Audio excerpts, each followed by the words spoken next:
Everybody, how are you?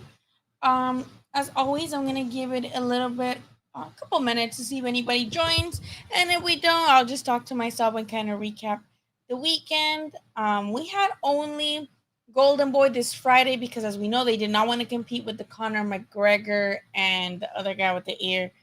They didn't want to compete with their, you know, with that. They didn't want to compete with UFC, which is smart in my opinion. And it was a pretty stacked card. It started pretty freaking early, which a lot of people weren't having because it was in the outside type of arena, and people just weren't trying to be there since noon. But if you're smart about where you sit, then you can just get a side where the sun doesn't hit, and you can be there all day. Brown gone one. Hey, proud of me for very proud of you, Jesus. How are you? ¿Qué onda? Can you guys hear me okay? Let me just know if you can hear me okay so we can get started. Just talking about the Golden Boy card. Let me move my camera maybe a little bit lower. And let me know, yeah, let me know if you guys can hear me. That way I can go ahead and get, okay, cool. All right. All right. So, against that card, we did see some prelims in the Facebook version of the we saw some previews on some prelims on Facebook, and I love those too. Oh man, yeah, we'll get into Tanahara. I just wanted to mention the prelims, and we saw Sulem Urbina, who put up a great fight. Sulem Urbina always pulls on she always puts on a great fight. Just I feel like this opponent was just a little bit quicker. They beat her to the punch, and no shame in losing the way Urbina did because she always comes to fight, and it was a very entertaining fight. And of course, we had the guy who was choking the other guy. He proposed to his girlfriend after winning against the guy who slapped him. So that was nice. But yes, let's move on to what Jesus is bringing up. Tanahara, who actually opened the zone part of the telecast, right? The zone portion of the event was opened by Tanahara facing an undefeated guy in El Camarón, right? That's what they call him, Cepeda. And he's an undefeated guy. And while it can be, you know, I can understand people feeling like it was disappointing performance. We also have to remember that he did have COVID, I believe, and he was out of the ring for over a year, if I'm not mistaken, because Tanahara was initially supposed to face Mercito Gesta, and that fight fell off because Mercito Gesta actually got food poisoning the day after, the day before the fight at the weigh-in. So Mercito Gesta actually got food poisoning and wasn't able to face Tanahara. Then Tanahara was supposed to face Machado, right, who lost in his last fight in the Ring City USA card. So all these fights fell off because he got injured. This kid had been injured and had gotten COVID, if I'm not mistaken. He had been out of the ring for over a year, if I'm not mistaken. So I will cut him some slack because I feel like he bit off a little bit more than he could chew with going someone who's undefeated and who's such a relentless fighter and who also has power, right? Like this guy has a lot of knockouts in his record. And for Tanahara to come in and kind of just try to go straight to that type of guy, he bit off a lot, a lot more than he could chew, and I'm not gonna hold him too accountable for this. He just didn't seem like he ever got into rhythm. He didn't seem like he knew what to do. He had no answers for a much busier William Cepeda, and props to Cepeda because this is a very stacked division, and for him to put in a performance like that against the house fighter and the favorite guy, he did make a statement, and I feel like that's also going to open him a lot of opportunities. But again, it is kind of disappointing to see his fight, to see him lose like that. And again, I don't think it has anything to do with Robert or RGBA or Tanahara himself. I think he just underestimated his opponent a lot, or maybe he should have taken a cupcake fight before facing an undefeated fight, especially coming off after a long layoff. But yes, kind of disappointed. Michael, how are you, Michael? Love Solen. That was a good stoppage because the peda's pouring into. Yeah, Solen always comes to fight. She gives the fans what they want. And I think that's going to give her a better name too in the women's boxing. she has a good name for herself because she continues to give the fans a great show. As for Cepeda, yes, he was just relentless. I think he was close to stopping Tanahara, especially because Tanahara was just on survival mode. You know, he never got into rhythm. He usually has a really nice jab that he's able to maintain his distance with. This time, you know, Cepeda was on him so much that he wasn't even able to set up that jab, you know? And he didn't stay. I don't think it's excuse. I think he was just injured, you know? And hello, Wesley. Not long time no see. How are you? Jesus says Solem starts good, but gets off course later in the fight. I think she's just one dimensional in the way that she just comes forward. You know, she comes forward, but if her opponent comes at her even, you know, much more busy, then she just takes it. And yes, she does deliver some great counters, and yes, she's very entertaining. But I think she just doesn't adapt. Right, her only game plan is to keep coming forward and to just, you know, keep trying, which we love her for that because it makes for very entertaining fights. But in the process, she just doesn't make any improvements, so she doesn't make any adjustments, right, to when she's facing her opponent. So I don't give her. I mean, I think she's great for women's boxing right now. Women's boxing is pretty great. Picking up, we have Sulam, who even though in her defeat she provides great fights. Denise Estrada just got another title in another division against a very experienced Japanese opponent. We have Michaela Meyer, who's going to have a great fight coming up too. Clarissa Shields, she just made her thing onto UFC, which I thought that was pretty great of her on MMA. Takes balls to do that. We have Katie Taylor, of course, who I hope is getting in the ring soon. Now she is getting in the ring soon, right?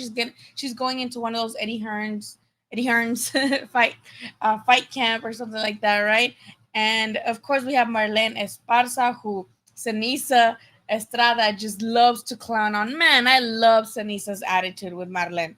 I live for it. I love that she said, "I'll catch you in the parking lot," basically. And when the interview, who interviewed her? I forgot who was the one interviewing them post fight. When they asked, like, "Hey, like, what about giving Marlene Esparza a rematch?" She's like, "No, I don't think I owe her anything. You know, like, there's nothing that was unfinished business. I took care of business, and you know, she could catch me outside. How about that?" Is basically what she said. Jesus says that's why RGBA doesn't evolve. Can't admit they. I don't think they. I don't think they said they didn't have to improve. I don't know where you're getting this from because I thought it was a great choice for Robert Garcia to step in and get, you know, stop the fight and get his fighter out of harm's way when he knew his fighter wasn't responding properly and wasn't really following any of his instructions and that he wasn't adapting. I think that was a great move by Robert Garcia. I'm not sure what you mean by that. Yeah, no, it was about the Luran. You're right. You're right. Um, let's see. So Lemo fight close, but can't take over to really win. She lands a lot of volume punching, but nothing significant enough to win her the rounds, in my opinion. Sanessa and Marlene are the only girls that see. I love them both. I also love Katie Taylor. Of course, I love Michaela Meyer, right? Serrano, Amanda Serrano, she's great, right? We should sing for all these girls. But their beef is just different because their beef has been brewing, especially for people who are Golden Boy fans here in the LA area. And you know, when you used to go to the local shows in the Velasco and you at the Avalon, or it was mostly at the Velasco, but when you would go to those shows, you would see the tension between Ceniza Estrada and Marlene Esparza. And since then, it's been brewing, and for them to actually fight, the fight was, you know, it was good, but that cut really did play a big factor. And even then, Marlene still gave it her all. So, would I like I wouldn't mind a rematch, but I'm also not mad at Sinisa for being like, that's over with. I already did that. Now I'm chasing titles. You know what I mean? So I'm not too mad at her. Pancho Villa con sus dos viejas a la orilla. How are you, Tanahara? Was thinking a bit. He really was, and like I mentioned earlier, I'm really glad that Robert Garcia stopped the fight. I think that was a great call. He was not adapting. He was not adjusting. There was nothing going on other than Tanahara being on survival mode. So for him to actually stop the fight and protect his fighter, I really do commend Garcia for that. And hopefully they get back in the gym and they can, you know, work on whatever they want to work on For Tanahara specifically is, yeah, I agree with Jesus, just more head movement and, just being able to handle all the pressure, especially from a guy who's a hard hitter. That fight was bound to get stopped, right? So again, we do have Tanahara, who opened the show, took a loss. A Golden Boy fighter took the loss that night. Same with Sulem. But we have Cerisa Estrada capture another belt. Good for her. It was really emotional for me to see the previews of her and her trainer, because her trainer's mom died. And that was really sad, right? To see that and see her tear up and see the moment when they embraced. So that was amazing. And then we saw Jojo Diaz versus Javier El Abejon Fortuna, which, in my opinion, I was expecting so much more out of that fight. Like, it wasn't a bad fight, don't get me wrong, but I really, in my head, I guess I just pictured something else. Pancho says Cepeda figured out Tanahara. I think since the beginning he knew that he had to get him in the first rounds and set the pace, because once he would set the pace, he was not going to let Tanahara, recover, and that's exactly what he did. And good for him, because again, this makes for him to have better opportunities in the division and get better paydays and continue to face opposition that maybe doesn't want to face the top dogs, but they want to challenge in Cepeda. Though Cepeda could make anybody in that division give them a hard night, even in defeat. So I'm excited to see more of Cepeda, and I'm glad he was able to showcase his talents and give himself a better name, even though it's at the expense of a house fighter like Tanahara.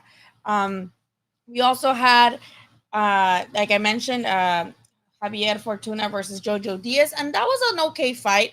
It was hard for me to stay focused on that fight for some reason. I guess I just expected it to be a little bit more of a busy fight. Both fighters were doing well in the exchanges. We saw Jojo busier than we usually see him.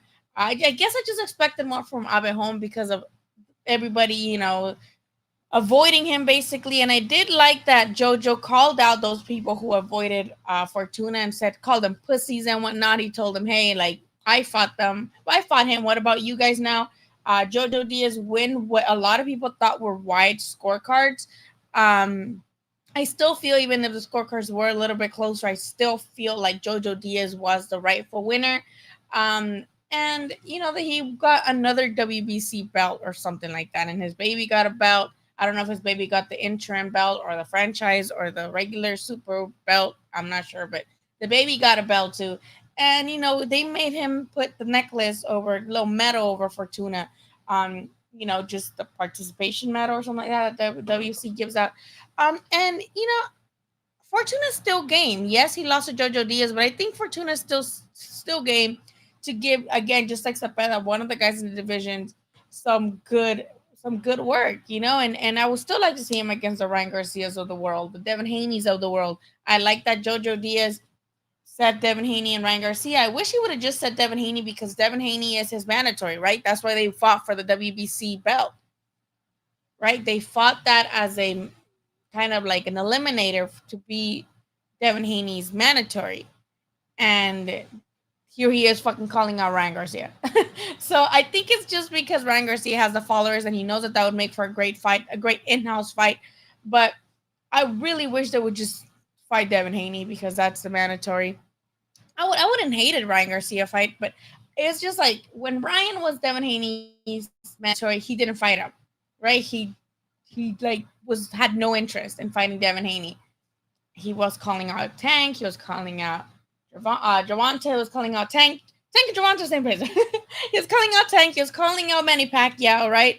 So I really want just what now another mandatory is not going to face Devin Haney, right? Like, come on. Cepeda closed the distance and he outfought him. Yes, he did.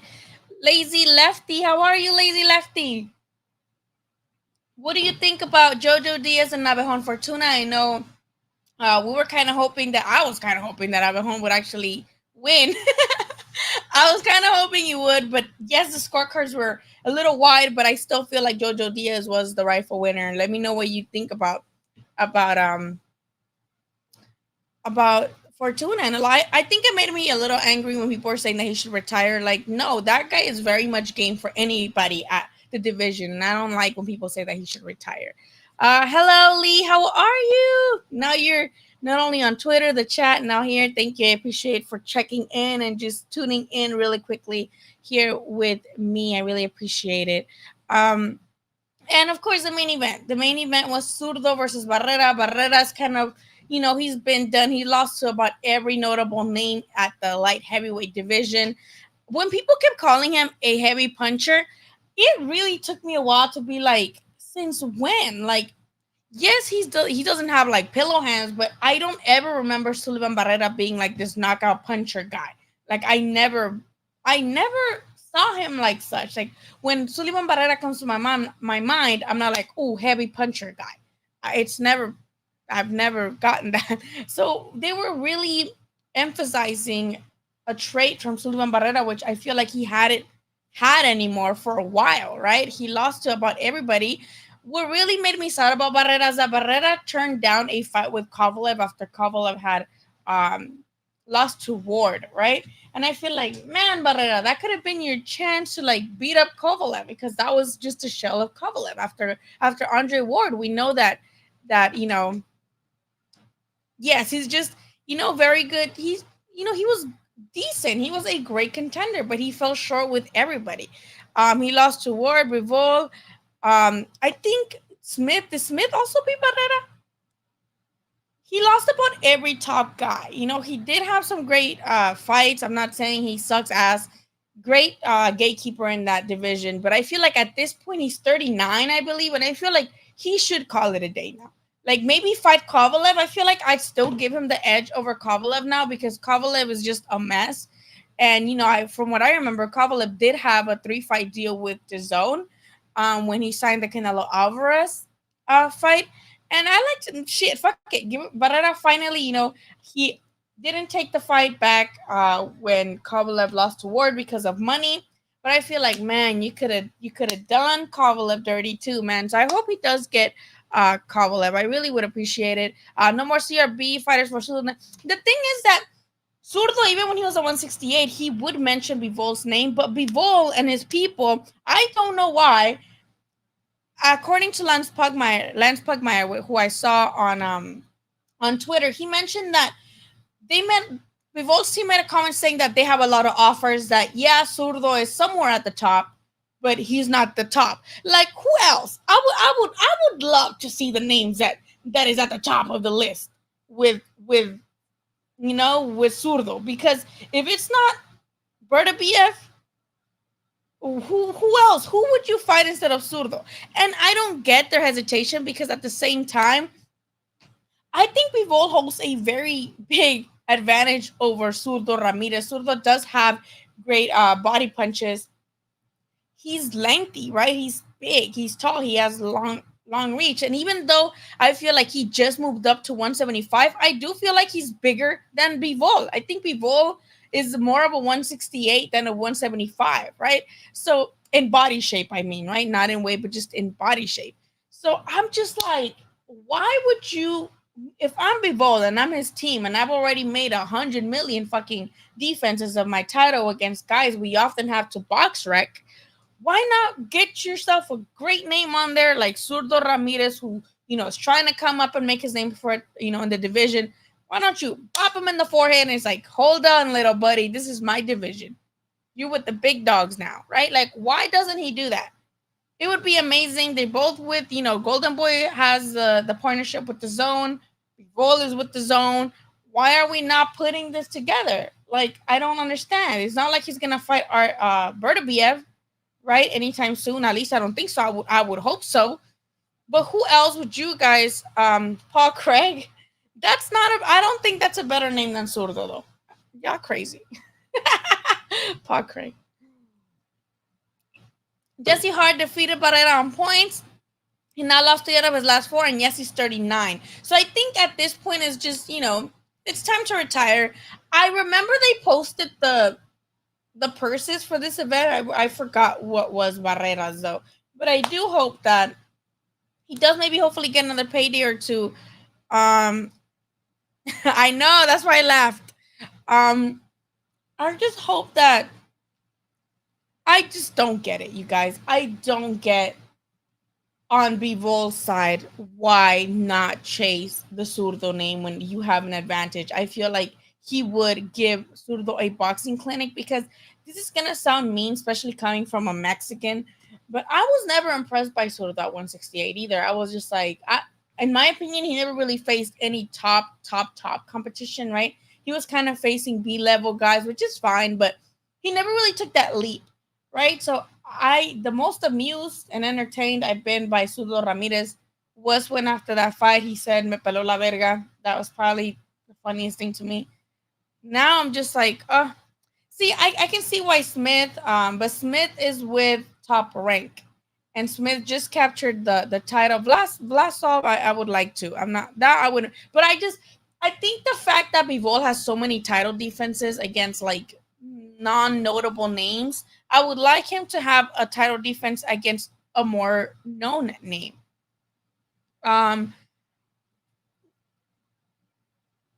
Or fuck it, now Zurdos with Golden Boy. Again, I mentioned the partnership with the Zone and Golden Boy. Give him to Kovalev. Kovalev has like a 3 deal fight or something with the Zone. Make Zurdo versus Kovalev. I'm pretty sure Zurdo can get Kovalev to the body pretty bad too. We saw that he kind of, there's that narrative that, very well proven narrative that he doesn't like it to the body. No one likes it to the body, but Kovalev is a little bit more, you know. Thank you, Jay Cooley. I really appreciate your super chat. Thank you so much. Let me know what you thought about this weekend's action. And even if the UFC, I finally saw a UFC event, you guys. It was okay. Top Rank and Golden Boy got to work together. All of these guys got to work together, but will they? I don't know. The times that we had cross promotions, it's been very much at the very vocal request of the fighters. I think it still depends on the fighters to come up and be like, hey, please, I want this fight. Like, I don't care what you guys are on but you guys work for me and I want this fight, so make it happen. We saw Devin Haney actually is now just a free agent. Yes, he still works with Eddie Hearn, but he's a free agent. And I feel like a lot of more boxers should do that. Regis Prograis is like that. Mikey Garcia, Canelo Alvarez, right? Floyd kind of set the footprint of just the blueprint.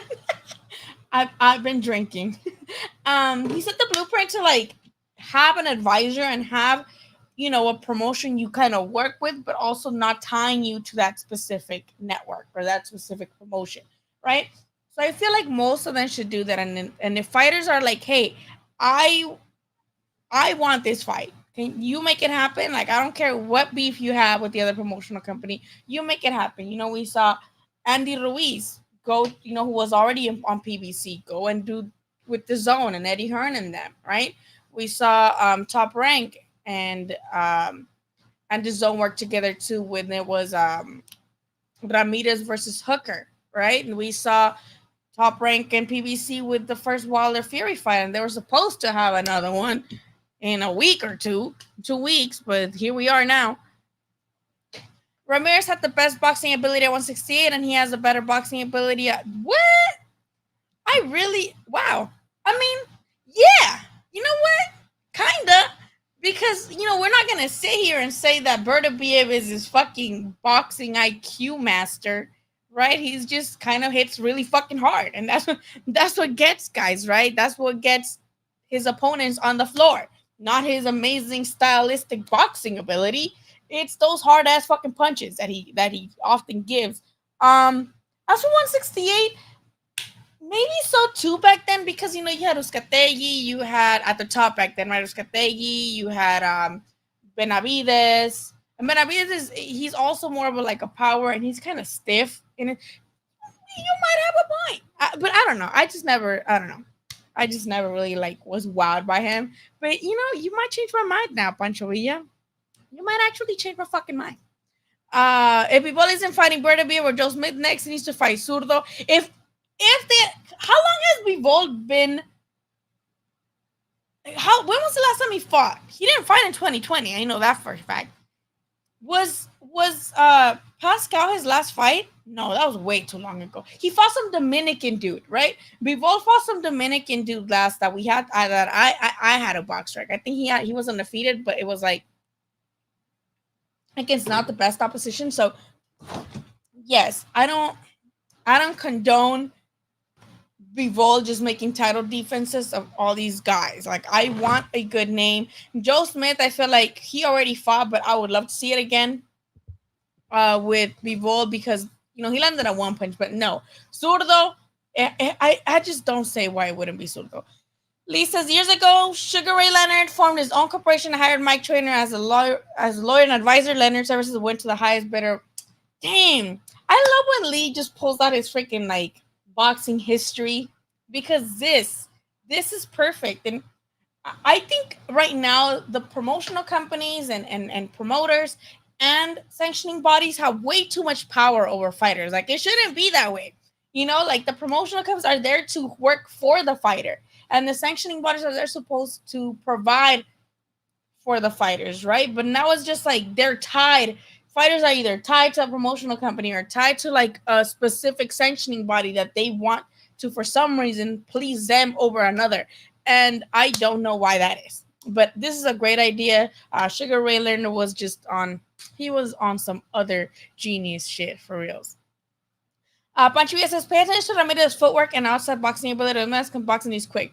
He's a little awkward for me, though. Like, I don't like that he goes down to his opponents. Like, you're the tall guy. Just, like, please, get him out of there.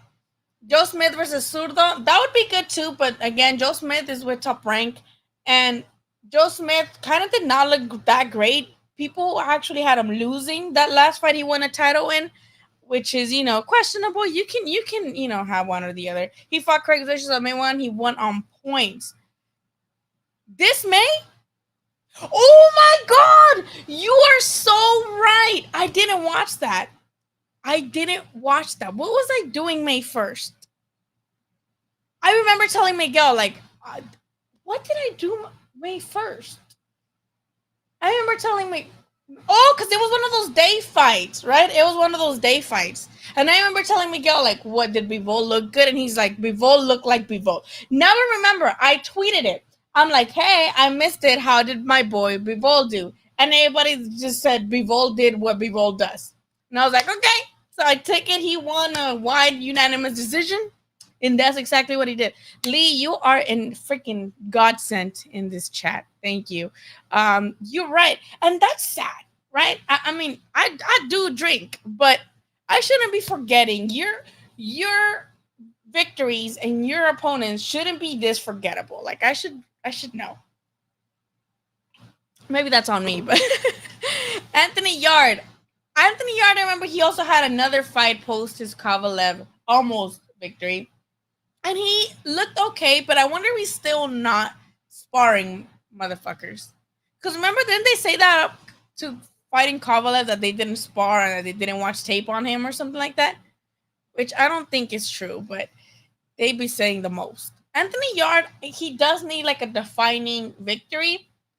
So I wouldn't mind, but I think at this point, I just want to see Bivol. And because Zurdo has been so like vocal about wanting Bivol, if Bivol doesn't make that happen, it's gonna look bad on Bivol because it's Zurdo who is constantly, he's been said like I want Bivol. So why not, right? I'm gonna go back and watch it after the live, and I'm gonna go watch and I'm gonna go see what Pancho Villa was talking about because I want to see. I want to have my mind changed, right? And now we'll be Ball now in a new division with Golden Boy now. I want to see what he's about. The 175 division is not that popping right now. It's just Bivol and Berta BF who don't fight each other, and Pascal just fucking popped for a fucking CVS receipt list of PEDs. So what? Why not? Why not give him a chance? Marquez owns Pac-Man. Where's this coming from? I don't remember bringing up Pacquiao, but Marquez beat Pacquiao 4 times. Those are some serious. I think he got robbed a couple times, but the fights were close. I'm a huge Pacquiao fan. I am a huge Juan Manuel Marquez fan. Juan Manuel Marquez was actually like my favorite boxer for a while of all time because I grew up in Mexico. Judge me. Um, but then like how he does commentating in like in his retired era, he do kind of piss me off sometimes. Like he says some ridiculous shit sometimes. Like he said that he had Jacobs beating Canelo, and to me that was just like, why would you say that on national television? Like, come on now. He says like really, really suspect shit sometimes when he's commentating, and I should just don't sit right with me sometimes. He just does the most. He does the most, and I'm just like I love you, Marquez. I even loved you after you drank your own pee. Please don't do this. Please don't say dumb stuff. Hola, chiquita. Hola, ¿cómo están? I'll buy the first fight as a draw, but Marquez got robbed twice against Pacquiao. I think yeah. I mean, I'm Mexican, but I always loved Pacquiao. Like we are a family that loves Pacquiao, a boxing family that really always grew up loving Pacquiao. And when we were watching that last fight where Pacquiao, just got slept and planked on the fucking ring, there was just silence. Like all of us, it was silence for like a good 3 seconds that felt much longer. And then we all just looked at each other and started jumping and like cheering, right? Because Pacquiao had just put Marquez down like in the previous round. So we thought that like he was just gonna, win again, and dead ass. Like we just like, but we felt sad because, Jinky was crying and we were scared, like we were fucking scared because it was Pacquiao fucking planking on the floor, like, and he was not moving. That is fucking scary. We love Pacquiao. My dad calls Pacquiao Pacquiao, but let me put you guys on some badass pins. I'm gonna get up. I'm wearing short shorts. I'm sorry.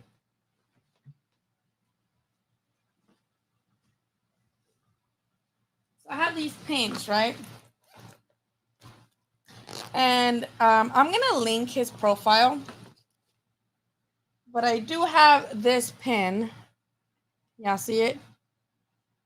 It's the Marquez, the Marquez knockdown. I do have the Broner on the floor with Maidana. I hope he makes a Maidana humping Broner one. And then, oh my God, fucking it's a reflection of dope. And we have the Klitschko and AJ, that uppercut that AJ threw made fucking Klitschko's neck go up like a fucking Pez dispenser. And we have Riverside Rocky right here. So these are my pins. I should do a giveaway, guys. Should I do a giveaway? I have a giveaway for an extra Broner and Chino pin because I thought I lost mine. And I was like, oh no, I don't want to like not. This is makeup, by the way. I was like, oh no, I don't want to like not have this pin. And I bought an extra one. And then I found it. So I should do a giveaway. I should do a giveaway for these. And let me see. They're called hazard pins on Instagram, and they also sell soccer pins and like some baseball ones. So he's a really cool, like he sells some cool shit, this guy. And I just don't remember what his name is on Twitter, because I do have him on Twitter too. But I'm just gonna plug him real quick because I feel like he does have really good work, and I think like we should plug him. I'll buy. Oh my bad. No, that's debatable, right? That's I think that's more on like what people want to see. I think they were all great fights, but I love Pacquiao, so I can't just say some shit like that. Let's see. I really want to show you guys this guy's pins. Forza Italia, yes, Italia beat the UK. I guess it's not coming home, guys. I guess it didn't. It's going Rome. My next live is probably on Friday or Wednesday. Wednesday or Friday? I'm thinking Friday. I'm thinking of doing Friday and Sunday or Friday and Monday. You guys let me know what you guys think. People still say America's. Riverside Rocky, up to you. I do buy boxing shirts, but a lot of them are gifted to me. Let me open this up. Like last time when I went to Virgil's camp, they gave me this one, and then they gave me the blue one too that he had. And then Miguel when he went to Canelo versus Fielding, no Canelo versus what's that guy's name? Smith. He bought me this one. And then I just have like all unboxing ones too that I'll also plug in here somewhere. But again, we'll get back to talking. We can even talk again. I want to talk about the McMuffin fight too. McMuffin and the guy with the ear. What's his name? I don't know. But that UFC fight was, it's always good to see McMuffin get his ass beat. I don't know what it is. I always like it. And I just, I was not mad at it. I enjoyed to see him get his ass beat. Did you guys watch the UFC or are you guys solely boxing? Let me share my screen and I'll show you guys the pins.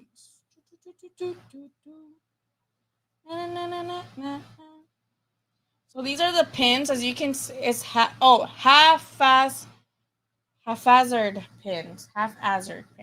And they have Urias from the Dodgers. They have the Robert Garcia Boxing Academy. This one, the Fury lovers. Oh, Fury won the ESPYs. Tell me what you guys think about that.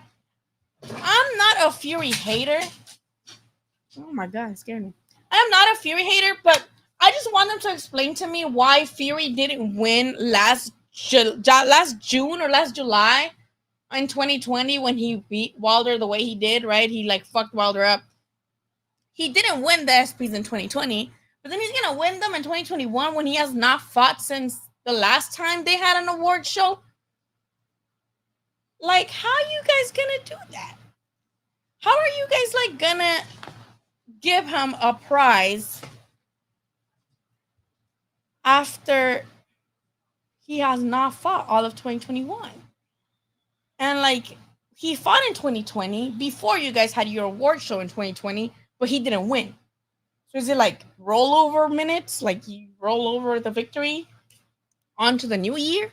Like we had like, I don't know. Again, like I'm not mad that he won. I'm just wondering how the fuck that works. And yeah, this is the one that I have. They do Chivas. Oh Lord, fucking Chivas. I'm not a Chivas fan. Urias again. We have the La Olla. Oh, this one's good. So yeah, he does football también. He has Barrera versus. I love this one. I need to get me this one. I really get the Mad versus Barrera one. And then Borghetti. He has football. Memo Ochoa. Does he have Memo Ochoa pin? Memo Ochoa. That doesn't really look like him though on this one. But I like that the other ones they do look like him. He has a Ryan Garcia one for all you King Rai fans who follow him on the ground. Get yourself Messi. Get yourself Messi. Just finally won the Copa. What is it? Copa America, right? Get it, Canelo. And he has a Mike Tyson with the. I need to get the Mike Tyson one too. And this is the one I got. He got Triple G. So definitely hit up this guy. Look at this. So yeah, just plugging him because he makes some badass pins. Look at fucking. Come on. I need a Jorge Campos fucking pin. So yes, that is the guy who I get my pins for, and I should have a freaking giveaway for that one pin. Oh, let me get back to the comments. No, Lily never says soccer. I know, I'm sorry. It's football in Mexico too. So I'm sorry. Yeah, soccer. Yeah, thank you for calling me out. I will not call it soccer anymore. I will say football. Have you shown Ernie Green the pin on my Dana Broner thing? No, I haven't. But it is one of the, we should put that shit in the history books. We need to make this a national holiday. Every anniversary of this fight, I literally just watch it all day. I deadass watch the whole build up to this fight at least once a month because the whole build up is just hilarious, right? My Donna, like, not speaking English, but still talking shit to Broner after Broner tells him that he could beat his ass today. When they're doing the weigh-ins and here comes Maidana and he shoves Broner off the weights, and Broner with his chewing gum. It's just, oh my god, that whole build-up, it produces a lot of serotonin up here. Yeah, watch UFC. I need to get more into it. It's just too brutal for me. I don't like how they do that shit makes me sad. I would have thought Josh Taylor. Wait, what about Josh? Oh, Josh Taylor won. In 2021, he could have been in contention for 2021 because he just became undisputed, right? Canelo's good. Clarissa Shields because she did the merging to MMA and did great. Who else would you guys say? Maybe Oscar Valdez after that amazing knockout and becoming 2 division world champion. We had options. Fury caught the captain. Bro, oh my god. And I get that people are like, oh, well, what if he doesn't want to get vaccinated? But I agree with your tweet when you said, well, if you don't want to get vaccinated, then do a bubble, right? But no, you're in a gym where there's guys in and out. And if it's fine that you don't want to get vaccinated, do you, boo? But you're like, you got a big ass fucking fight coming up that affects a lot of fighters, not just you, that affects the whole fucking income of Vegas because they're relying on that weekend. They already booked you guys for that weekend in Vegas. There are so many hotels that were going to have reservations. There was going to be the arena that was fucking just there for you guys. And all of that is gone. So you think you'd be like, okay, well, at least I'm just going to try not to have that many people in my camp. Or I'm going to try to play it safe if I'm not going to get vaccinated, right? He only got 1 vaccine. It's like, fuck. And it's funny because I've been seeing all these tweets that it's like Josh Taylor went over there and told them COVID was fake, not to get the second vaccine. And I wouldn't doubt it. I dead ass wouldn't doubt it. Yo lo voy a la América. Urias, is Urias an all-star? I don't know if he is. That's a good question. I have not checked. But yes, yes. I'm not saying they faked it. I really don't want to believe that they faked it. I really don't want to. Like, I want to give them the benefit of the doubt. But for Teofimo, like, to put that photo of them together, it gave me, like, it didn't sit right with me because Teofimo Lopez, was claiming there was reports of him having COVID and still testing positive and having bad symptoms, and his wife too. And then in the telecast, the ESPN people are like, oh, by the way, he's in Italy with his wife on vacation. Hi, Mason. And I'm like, huh? And I'm like, oh my God, like, why would they say that? Like, why would they say that? I didn't like that. And then same with Fury. At first they said, oh, he's asymptomatic. He doesn't have any symptoms. He's fine. And then they're like, actually, he has severe symptoms. He has bad symptoms. And then, they said Josh Parker also got it, right? Dan Rafael actually reported that it was actually also Josh Parker who was one of the 8 people affected by COVID as well. They knew it was the Delta variant. And I'm like, how the fuck do you guys know that? Like, why would you? And again, like, I get that the Delta variant is the new one, but why, as a boxing reporter that's like, that you are very well, respected, why say that? Why say it's the Delta variant? Like, why would you say that? How do you know? How do you know that? Like, you can't say shit like that lightly. Like, you just can't say that, right? At least you shouldn't do that. And Joseph Parker, whatever the fucking name is, he was out there at the gym. He posted stories after these media outlets, the big ones, ESPN and The Athletic, posting that he was one of the ones that also contracted the COVID new variant, right? He was one of the ones in the COVID outbreak affected by it. He was posting stories at the gym. No mask. There's people over there walking around behind him at the gym. And it's like, so you mean to tell me you got COVID, but you don't, you're out there lifting. He was lifting the highest weights, with the leg thing. And you don't give a fuck. Like, you out here with all these people and you don't care. Like, you don't even want to wear masks. Like, fuck it. They let them get the new variant too. And then he was at the pool with his children. Like, when I got COVID, I was in my room 24/7 and I would just order Postmates and shit so my kids could open the door and eat. I didn't let them near me when I had COVID. And if I knew I had the new variant, which also affects children, where the fuck would I be with my children? He was at the pool with his children. It's like, bro, how? Like, again, I don't want to condone like people claiming it's fake, but also like, what the fuck do you guys expect people to think when you guys are out here at the gym and doing the most and in Italy with your wife who's pregnant? And then there were also reports, right? Some reports of him saying that he might go back to the UK because he got COVID. How are you gonna travel when you have COVID? Makes no sense to me. And if anybody wants to like tell me, oh, it's because of this or because of that, I would welcome it. I'm gonna go through the comments right now because I know I've been talking for a while. But it's again, I want to give them the benefit of the doubt because you know Vegas has always been a hot spot. They go to public gyms where guys go in and out, they spar, they go in and out. Literally, there's close contact. Sure. And yes, vaccination is not 100%. Vaccination doesn't mean you're not going to get the virus. It just means you'll have less severe symptoms and, you know, you have more probability of not fucking dying, right? But you can't tell me that everybody, again, conflicting reports because Bob Arum had already claimed everybody was vaccinated.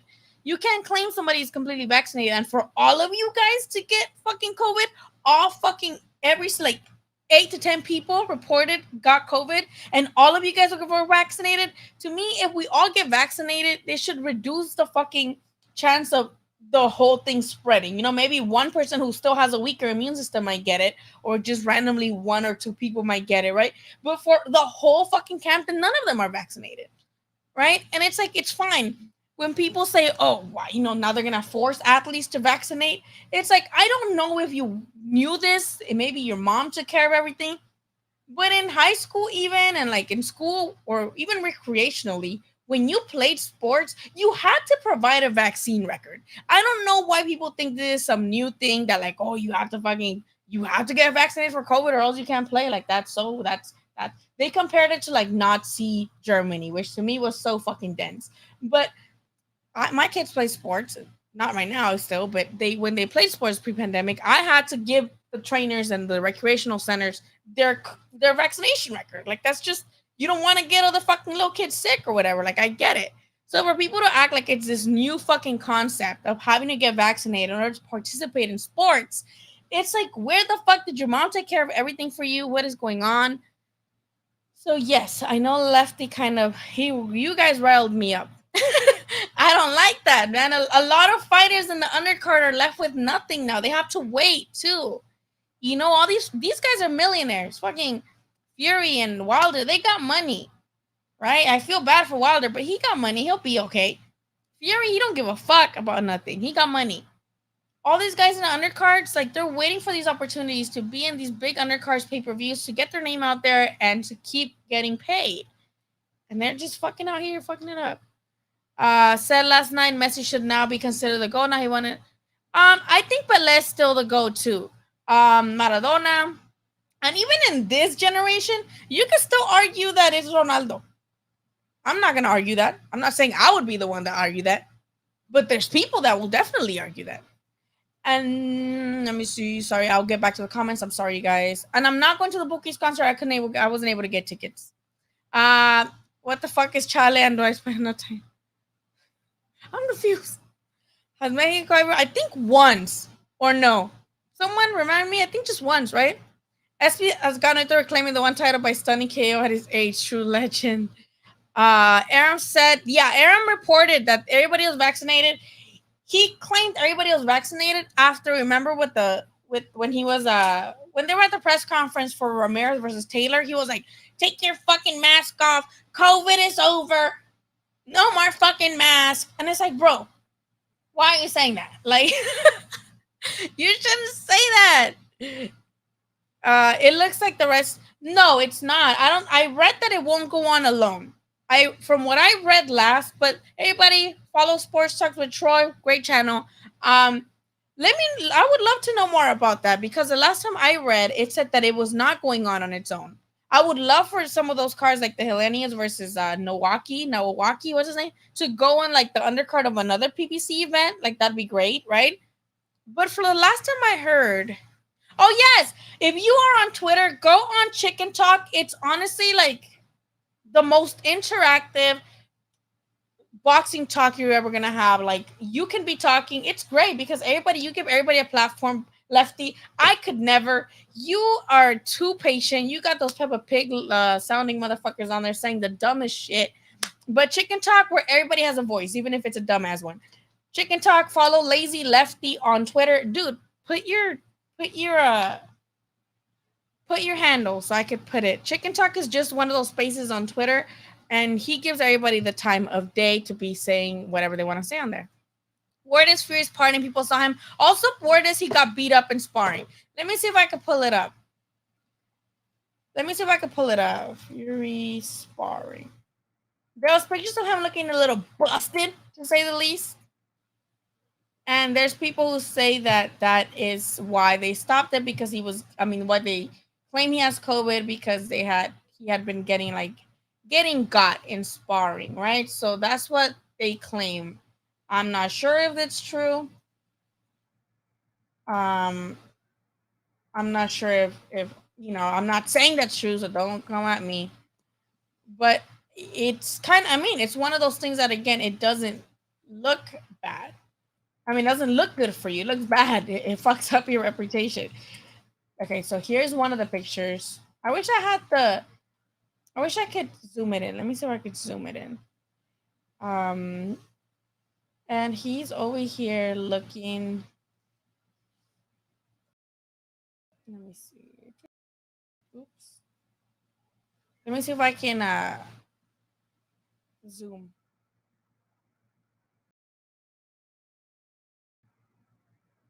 Or fuck. How can I make it? I can't. I don't know how to put it bigger, you guys.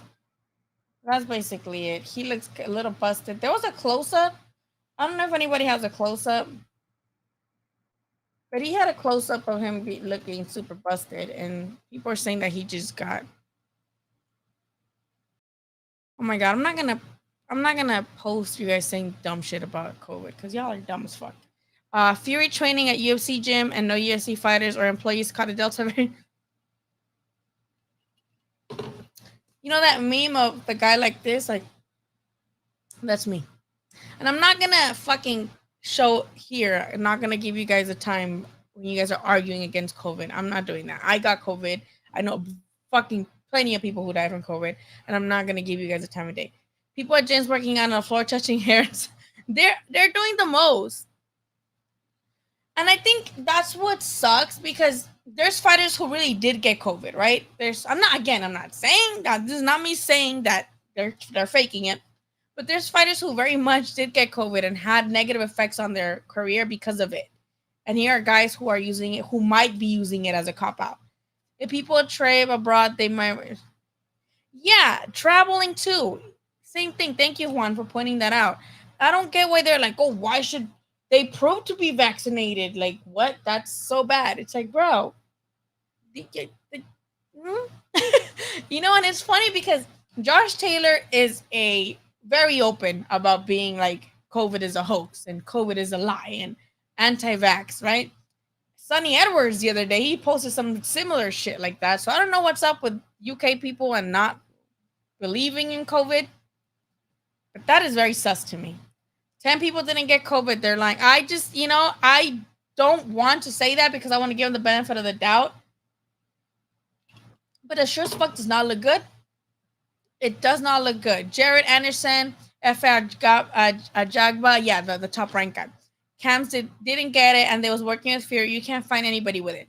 Well, remember, it was Dan Raphael who posted that it was Joseph Parker who got it too, right? Let me see if I can find a tweet. He actually said that, and he's over here doing the most, right? He's over here doing the most at the gym with his kids in the pool, right? I know people are gonna be like, COVID doesn't affect kids. Like, bitch, if you don't,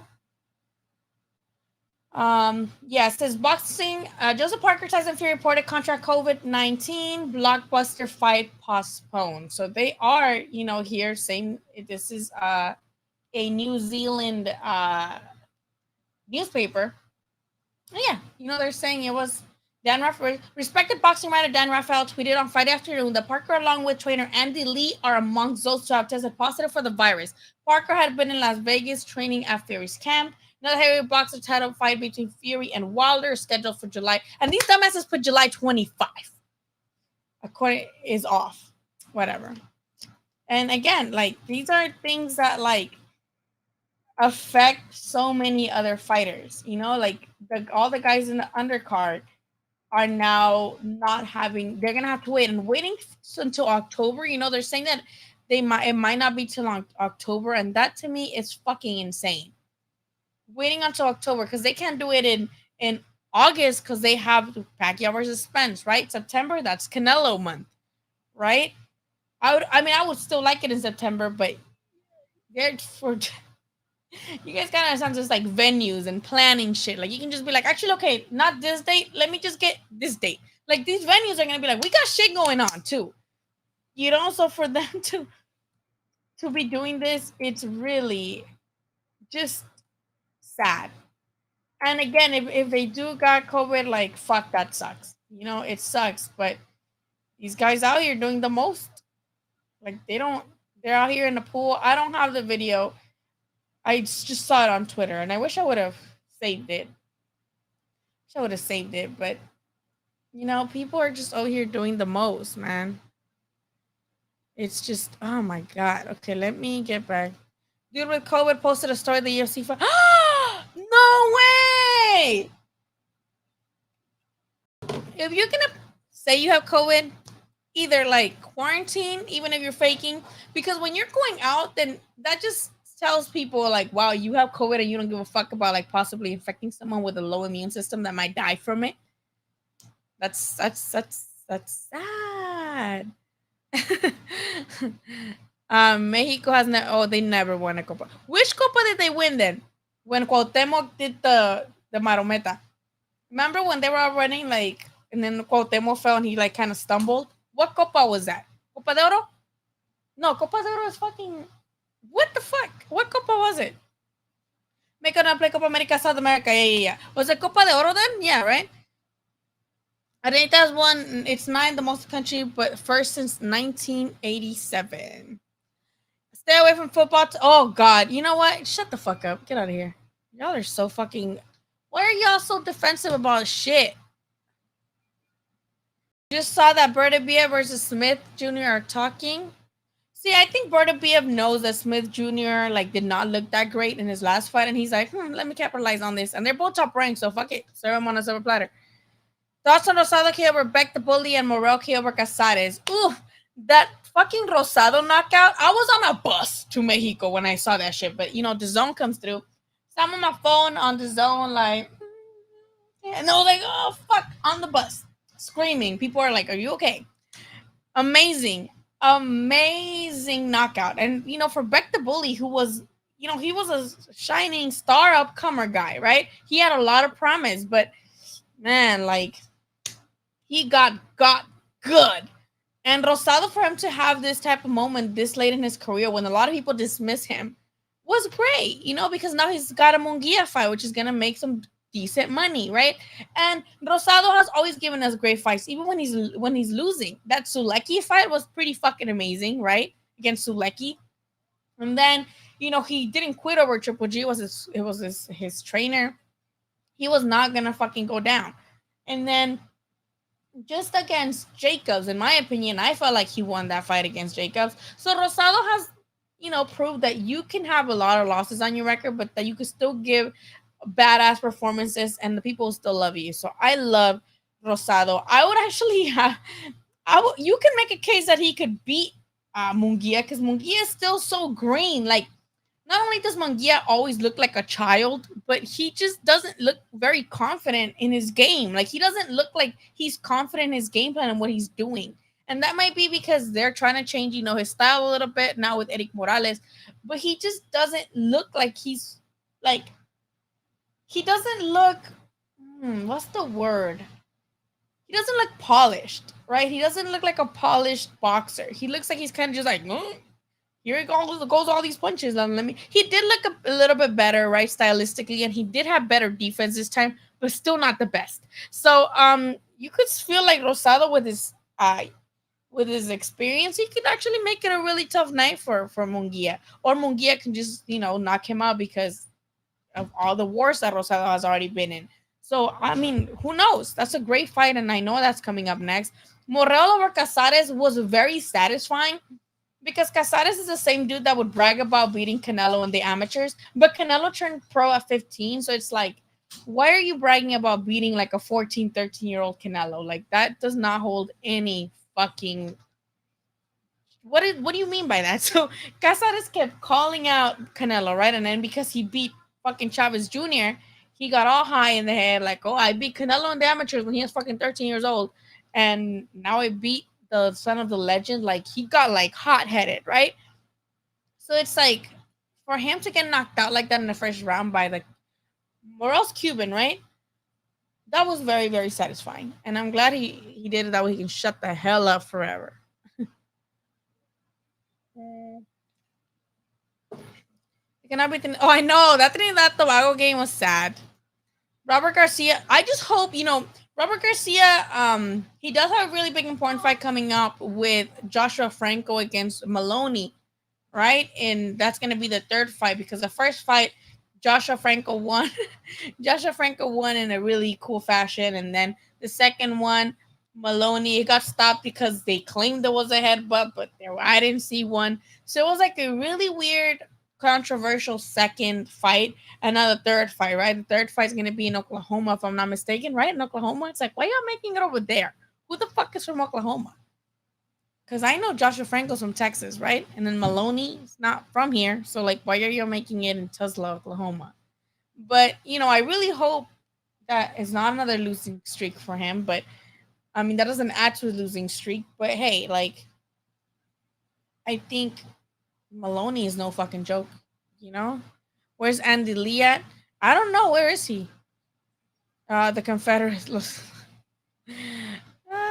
Maradona was a marble Aryan. I agree. Rosado got dropped by a body shot too. Rosado he got dropped and then he came back and like just always he reminds me of Maidana. Because Maidana would always get dropped and then get up and still fucking go like twice as hard. Remember when he got dropped by Khan? When Maidana got dropped by Amir Khan and Jim Lambley's like, he's not gonna be getting up from that one. And he's like on the floor just fucking rolling and then he just like he hears the counts getting close and he like gets the fuck up. And then Jim Lambley's like, okay, he's getting up. Like that's what's the type of guys that they are. Rosado's a gatekeeper. Munguia will give Rosado a beating. I think just because he's a younger guy, and again Rosado has a history of being like beat up, so maybe all the wars that he already took might play a bad effect on him. But it's still entertaining. I like the payday for Rosado. He's gonna get punches chance, but I think Munguia beats him. Munguia is just a young guy, and he has a lot to work on, and I hope he can work on that with someone like Rosado, who isn't the most like technically sound guy. Hello, my day was lazy. I woke up and went to eat food with my kids, went to eat seafood, and then we came back, and now here I am.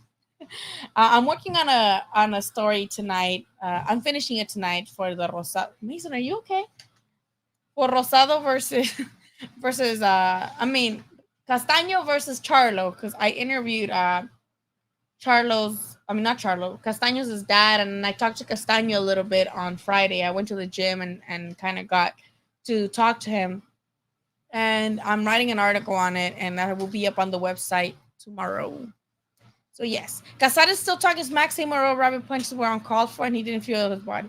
Oh my god.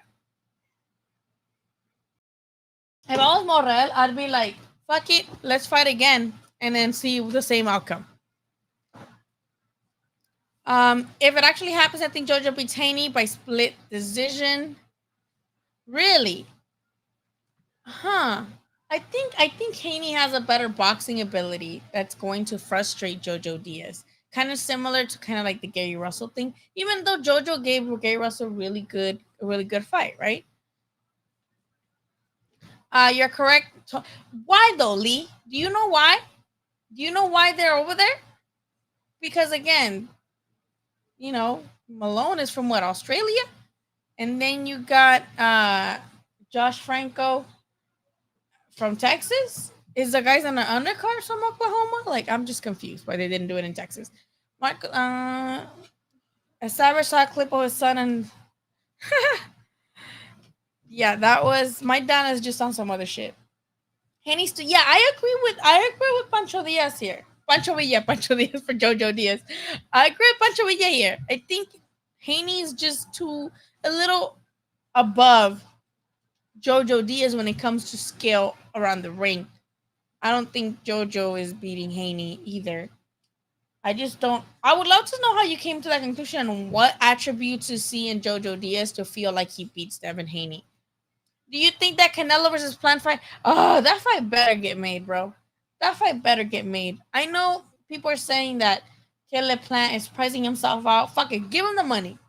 Give him the money because he's the last. Give him whatever y'all be giving everybody else. Like if they gave Kovalev, I'm on how much, 12 or what was it? Same with oh my god, with Jacobs they give him like 12 million or something like that. Give Plant 15. Just whatever will get him to get in that fucking ring because I would hate for that fight not to happen. That fight needs to happen. It's a fight for undisputed. We need this. I want undisputed. I want Josh Taylor to be undisputed. I want whoever wins from Castaño and Charlo to be undisputed, and then Canelo versus. I just want more. The more divisions that we can have, just one champion, the better. Like that's all I want. That's all I want. Rolly versus Mariñez rematch needs to happen. Well, since Mariñez lost in devastating fashion to Comey, it kind of like made that rematch kind of like not that people like, I would love that too. Rolly claims he offered Mariñez a rematch, but Mariñez said no. When I talked to Mariñez said that was not true, that he never heard from Rolly or his team about no fucking rematch. Somebody's lying. I don't know who's lying, but Haney's too quick for Jojo. Jojo looks heavy-footed at 135. I just, he's a good fighter. He tries to be a pressure fighter. He does, he's not the most skilled guy in the ring as in like footwork and angles, but he's not bad, right? He's pretty decent, but I just feel like Haney's on some other level with that. Haney, sorry. I have no idea. Maybe Franco Maloney 3 is being used to requesting the Hard Rock in Tulsa. It's the first match there. Well, that's not like too far from Texas, so maybe the Texas people can go up there and see that fight, but that was a weird move. Kind of like when they were gonna make Prograis versus Hooker in Maryland. Remember that? Prograis versus Hooker was gonna be in Maryland, and I'm just like, why? Like, what's there? Like, what's happening there? I remember I remember O'Hara one time told me that when he was in Nebraska, I think it was Nebraska, that he just went to like a jazz club and that was like the only thing to do in that specific city. And I'm like, oh, I mean, I would, as long as there's beer there, I'll go. Here's he was a multi-fight deal with Plant. See, and I wouldn't mind that, but I don't think they should make it like a requirement. It shouldn't be like, you either give us 3 fucking fights or you're not getting this fine dandy belt that you need in order to make history, Canelo. Right? But I would love that. I would kind of love that because then it would be like Canelo versus Caleb Plant. And if he wins, Canelo versus Benavides, right? Defended against Benavides. And then if he wins, then fuck it. Charlo's moving up to 168. Canelo versus Charlo. I would love that. I would love that. But at the same time, I don't think they should make it a requirement. Like they shouldn't be like, Canelo, you're not getting this fucking fight unless you're gonna fight 2 other of our guys.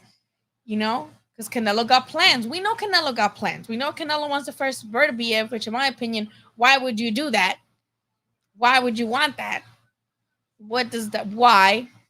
I would rather he face the ones that I mentioned in that PBC deal than Beterbiev. But we knew Canelo already got plans in his head, and Canelo's just over here doing the most. So, facts. We need that fight. We need that, man. Like, we really do. We need undisputed. We need Canelo to. Honestly, I want him to be Caleb Plant already. Like, Caleb Plant, in my opinion, doesn't have what it takes to be at the top when of a division that Canelo also reigns, right? I think Caleb Plant would have lost to Benavides. And I think I just, Caleb Plant doesn't have the best resume. He beat Uzcategui, right, when he captured that belt, and that was a tremendous victory. But Uzcategui was also not like the best motherfucker in the fucking division either. Like he wasn't just like this top notch, super badass fighter type dude, right? Caleb Plant's resume is very lacking, and I feel like that's going to be the deciding factor when facing Canelo. Canelo has seen it all, has been in there with every style, and I think yes, Caleb Plant can make it a tough night in the way that he has the reach advantage, the height advantage. He's strong. He tries to be more tactical, but we saw, Canelo's already been facing tactical fighters and still winning. I think that narrative about him being flat-footed and the narrative that he struggles against guys like Canelo, I mean, like Erislandy Lara and Mayweather, that's gone, right? Like because Billy Joe Saunders, even Jacobs was more of a tactical guy, and he was able to beat him. I think the biggest one is Billy Joe Saunders, right? So I think Canelo already put those narratives to rest that defensive guys kind of, he can't do those. Like that's kryptonite. I think that's over with. That narrative is over with. And yes, technical guys give everybody the most trouble, right? Because they're fast, they're slick, they got footwork, they're very they're very slippery, right? But I don't think Caleb Plant is it's all that. Even when he does have those attributes, they're not refined enough to where he could just be like this slick fighter in the ring and avoid all of Canelo's punches. Because Billy Joe, he was making Canelo miss a lot, right? I don't think I've seen Canelo miss that much in a fight since Mayweather or Islandi Lara, right? So I think Canelo can beat Caleb Plant, and I would love to see it. And I would love for him to take on Benavides, Charlo. I guess Bertaviev too, but like for what? I don't get that. I really don't get that. I wouldn't be mad at Canelo finding YouTuber. No, no, Juan, don't say that. I do not want Canelo feeding into that. I don't. There's so much competition for him to be fighting, for him to, buy into that shit. I would be mad. I'd be hella mad. Don't say that. Good for the YouTubers doing their thing and getting their boxing events. Good for them. I personally don't want Canelo to be doing that. He has enough of a position to who wants to face him in boxing for people to just like face him on the YouTube. I think if Plant doesn't want to fight him, I think they're either gonna go with Bertaviev. Who else, guys? Who else do you think, guys? Do you guys think Canelo would face instead of Bertaviev? Bivol. Bivol can give Canelo problems because he is that slippery guy, right? He's that guy who has like a really awkward style. He like punches and gets out real quick.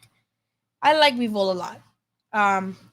But he has no name, right? And I know what you guys are gonna say. Well, what name did Yildirim have, or what name did Spalding have?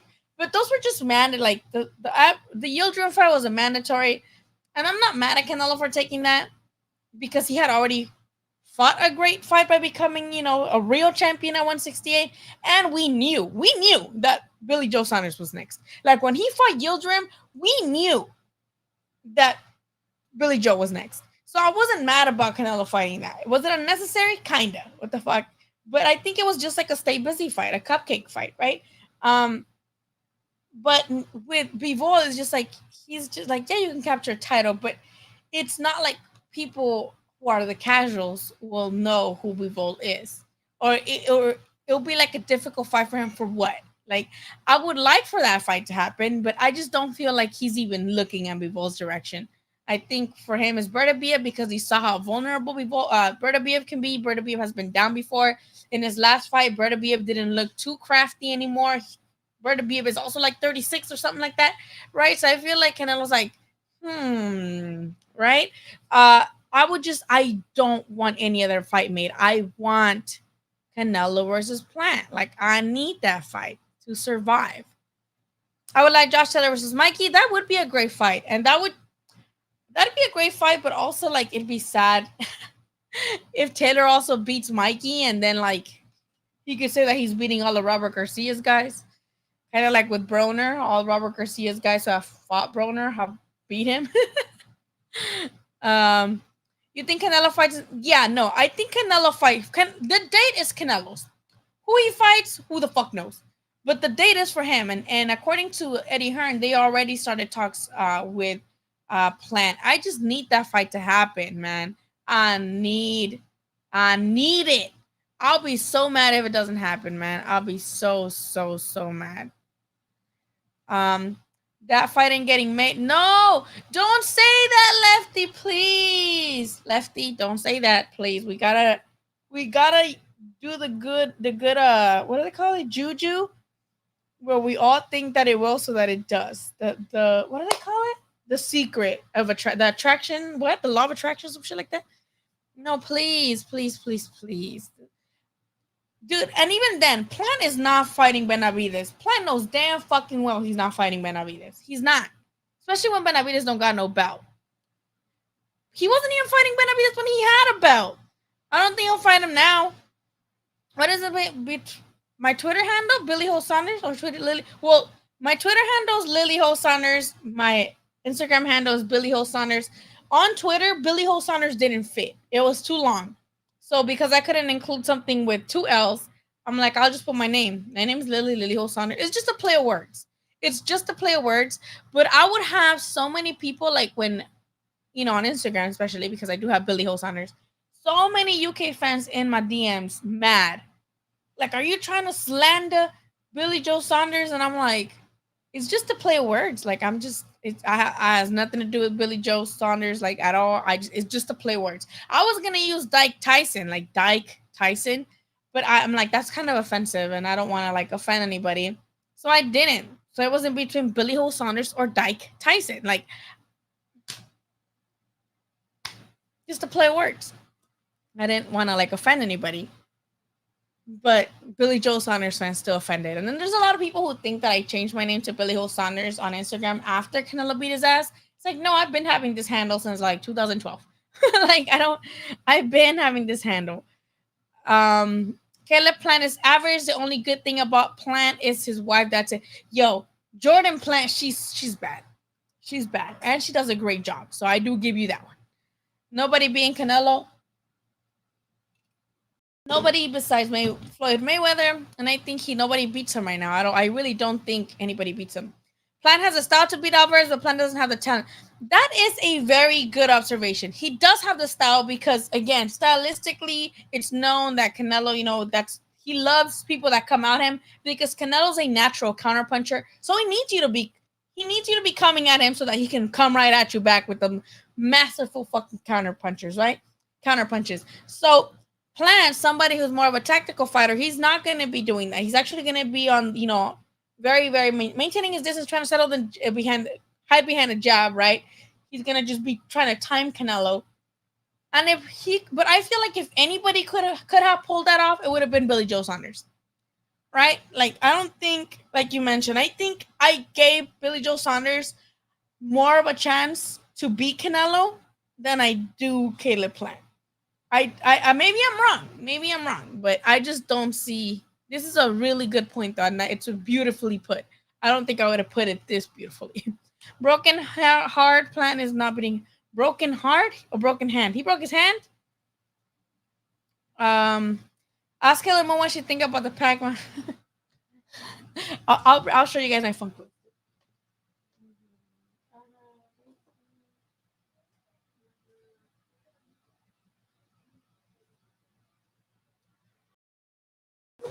We have Goku. This one I got in Mexico for like 30 pesos. Smells like plastic. But I got it in the Mercado for 30 pesos. Muhammad Ali was a friend, a present from a friend who's not my friend anymore. I also pre-ordered the Mike Tyson one and the Chavez Senior one. And then Sailor Moon. Also a gift. Sailor Moon, who wins, Pacquiao or Spence? She said Spence is gonna win, but Pacquiao's gonna look impressive still at the age of 42. I think she's right. Mikey was drunk at the what was he? Give us the tea because I didn't go. I was supposed to go, And then the friend that I was going with canceled literally the day before, and I didn't feel like going by myself, so I just didn't go. Lee says, I would love to see Canelo face David. I think that's the fight that we would all love. And I think Benavidez would give Canelo such a great fight because David Benavidez is not going to, like, not go at Canelo. David Benavidez is going to make it a fucking dogfight, which I think will eventually be his demise. I think David Benavidez will just, he's going to try to give Canelo his everything. Hard punches, trying to bully him, right? But Canelo's just going to catch him to the body, in my opinion, because Benavidez can be very stiff when moving forward. He is almost robotic in his approach. When he's going up to a fighter, he's kind of just like punching forward like this. And he tends to just leave himself wide the fuck open. His hands are like down here. And I think Canelo will definitely be able to capitalize on that. Forbet Media, Lazy Lefty said, other than Hearn, has anybody said previously for Canelo? Do I need to hear from? Yeah. I mean, you do got a valid point, but I do need to hear it too. I wish we were more in the bubble about these type of negotiations, right? But we won't be. Leave your Twitter handle so I can highlight it, and then people can follow for the chicken talk. Same with Lee. Lee, put your Twitter handle so people can follow you for some badass boxing takes. Haney definitely has more tools. Jojo's pretty durable. Besides the scar tissue over his eyelid, Yeah, Haney's not gonna open up that. Haney is very pillow-fisted, but I think he's just on another level when it comes to boxing ability, actual boxing ability, and I feel like Haney is gonna frustrate him. Jojo's pressure. Yeah, probably. Bivol would probably stop Alvarez. The fight. No, Bivol don't got power like that either. But I think he'd give Canelo more problems because he's he's an awkward boxer. But that is bigger power. He's used to having more power. But he don't stop the guys at 175. So I don't see him stopping Canelo either. Hello, Canelo's you guys. What is up with you guys today? Arturo, how are you? Arturo, what did you think of the McMuffin fight? Did you watch it? Did you watch McMuffin? Get his ass beat and snap his. Let's look at that. I really want to look at that. But if Haney just calls on, yeah, I think those outcomes could be here and there. And thank you, Arturo, for the super chat. I really appreciate you with the super chat. I appreciate it. Canelo versus Logan versus Floyd in a triple threat. One time I saw somebody tweet. No, not tweet. Somebody on this live. One time somebody on this live said Gervonta versus Floyd versus Shakur Stevenson, winner has to stop hitting women or loser has to stop hitting women or something like that. And I'm like, all of you guys you guys do the most. Yildirim are getting paid. Yildirim is fighting again, guys. Yildirim, I saw the schedule the other day on ESPN and I saw that he was fighting. Yildirim coming back, and I know I'm a little behind in the comments. I'm sorry, I'll get to them. But I did see that Yildirim was fighting. I was like, oh my God, he's back. Let me see where it is, because I had seen it, unless I was like high or something. Oh, yes, he's fighting on July 31st on DAZN England, on the fight night by Eddie Hearn, what are those called? The fight cam, right? I'll show you guys. And I was like, ooh! After that performance, they still gave him something back. Like, after that performance, they still want to give him something. So this is it, right? On July 31st. Connor Ben versus Adrian Granados. That should be okay. That should be cool, because Connor Ben, he's been getting like a lot of hype, right? Especially in the UK. And then Tommy McCarthy versus Chris Billiam Smith, 12th round for McCarthy's European cruiserweight title, and Billiam Smith's Commonwealth cruiserweight title. So cruiserweights here. And yeah, look at Avni Yildirim versus Jack Cullen. Must be the guy from Twilight's brother. 10-round super middleweights.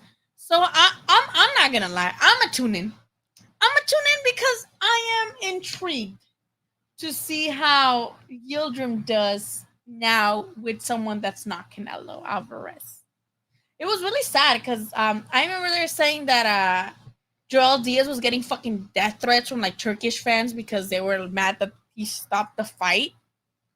And I was kind of mad that they stopped the fight too, but only because I wanted to see a Canelo knockout. Like I didn't want to see it, anything else. Hey, probably Al Heyman will run and take place. Well, actually, Miguel is actually Al Heyman. For the people that don't know, Miguel has been anonymous in his account because he's actually Al Heyman. So surprise. Miguel Amir Khan on Twitter is actually Al Heyman. So if you are mad about anything, go to Miguel's Twitter, Amir Khan, because that's Al Heyman. Go get mad at him. Maybe Canelo versus Benavidez get made on the zone, and PBC hoping beats Canelo to make a big fight. Maybe they'll be like, well, in order to get this guy, you got to fight this guy. But they shouldn't have those type of demands against Canelo, because who else are they going to get paid that much against? No one. Broken hands. See, I didn't know he broke his hands. Edgar Berlanga in a couple years should be a legit contender to dethrone Canelo. Y'all smoking dick. Y'all smoking dick. I don't know how y'all come up with shit like this with someone who's like just starting. Like he's gonna get cooked. He's gonna get cooked. Now or in a couple of years, he get cooked. Y'all smoking dick. Arturo says, I love Poirier. Well, how do you say that? Poirier? I'm Mexican and I was born in Mexico. I don't. Poirier versus McGregor 3. Great outcome. I'm going to look up that leg break. At first, I thought like he just, because, we saw, I'm just going to call him the cauliflower ear guy. He like let McMuffin get up. Right? He had him like, he was fucking him up on the floor the whole fucking time. And then he's like, okay, fine, I'll get up. And then, he missed with the shots. But I thought at first when I saw it, I thought he actually landed one of those. And that's why he went back on his ass. I thought that's why, I thought that's why McGregor went back on his ass. And then you saw that his fucking leg was all fucked up. And I was like, oh. And of course, the memes were fucking hilarious, right? The memes are hilarious. The post-fight interview when fucking, what's his name? Joe Rogan goes on the floor and like sits next to him like Maury does when he's talking to the baby mamas after they find out that Jermel is the father, Jermel. So let's put the video because it is funny. It's pretty funny. I love that. I love to see it because McMuffin is just not a likable guy, and I'm not big on UFC, but I'll watch McMuffin get his ass beat any day. So he was like,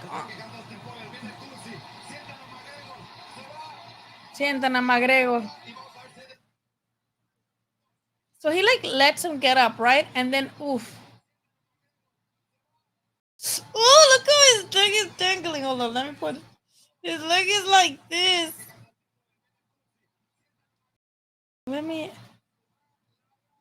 Look at how his foot is like. Oh my god. Ugh.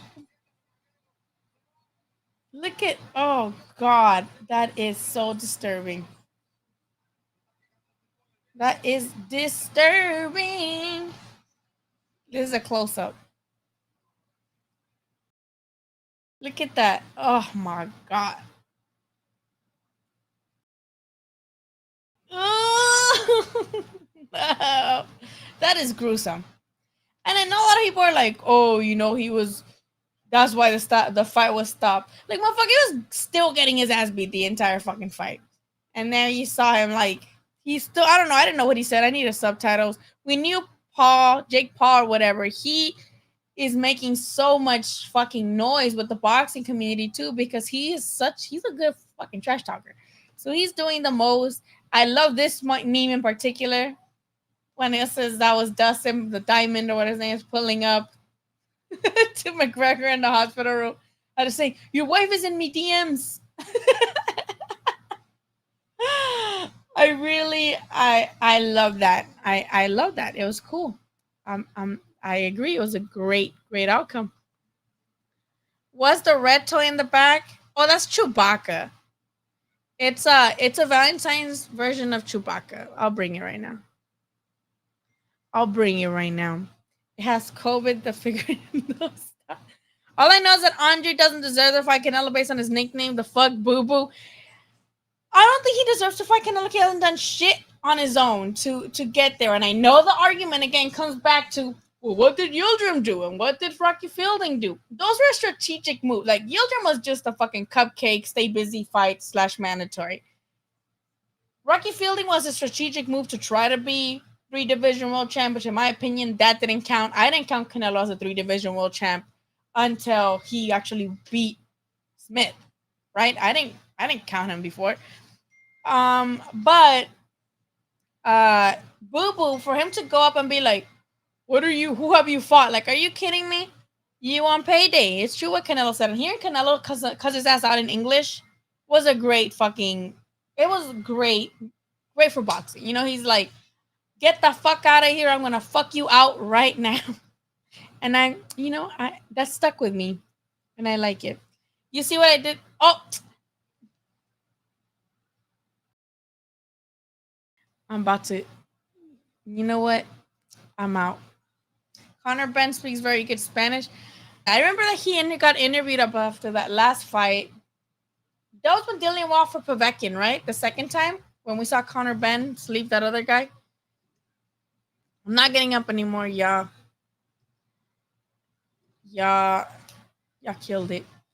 The only weakness I've seen in Canelo is he tends to conserve his. Yeah, he's always been like that, though. He like fights in spurts and he kind of takes breaks and he kind of just chills for a little bit. And that's like not, you can lose rounds that way, especially against guys who are more technical than you. Conor Benn lived early life in Spain, and you can fighters. Oh yeah, so that's probably why. Yeah, that's probably why he speaks Spanish. Oh my god, don't laugh. He got cooked. Let me see if I have that video. I haven't imported all my videos on here yet because I'm fucking lagging. But I do have it. I ain't gonna lie, I'm getting cooked. I ain't gonna lie, I'm getting cooked. I ain't gonna lie, I'm getting cooked. We need that. He got cooked. They kept playing it yesterday with the McMuffin fight. They're like, he got cooked. Joe Rogan. Yeah, me and Miguel thought that Joe Rogan was the same person with Dana White. Jake Paul deserved fight of the year. He carried us through the pandemic with entertaining fights. You know what? Jake Paul, he does it right. Like his marketing and he just does it right. And he just does the most. But we love it. Like, I'm not mad at it. I want him to stick with the YouTube stuff, but he's like, oh, I would love to fight McMuffin next. Why not? What's McMuffin gonna do? McMuffin don't got it no more. McMuffin, he's out of his element. He don't want it anymore. And whatever. Oh no, I see that once again the chat is I don't know why it does that.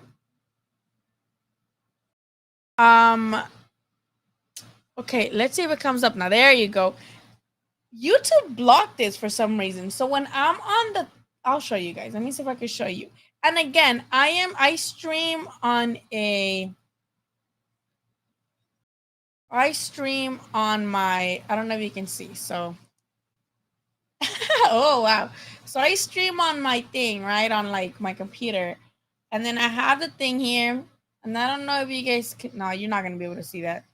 Let me just pick a window. I'm going to show you guys how it looks on my, for some reason, if you guys can see, it like hides it. No, you can't. It like hides. It hides comments from me. See, like these, I didn't And then this message was off for review. So see how that happens? See? So I don't know why it does that. But I stream I don't stream from YouTube. I stream from another thing. So I don't know why it does that, but whatever.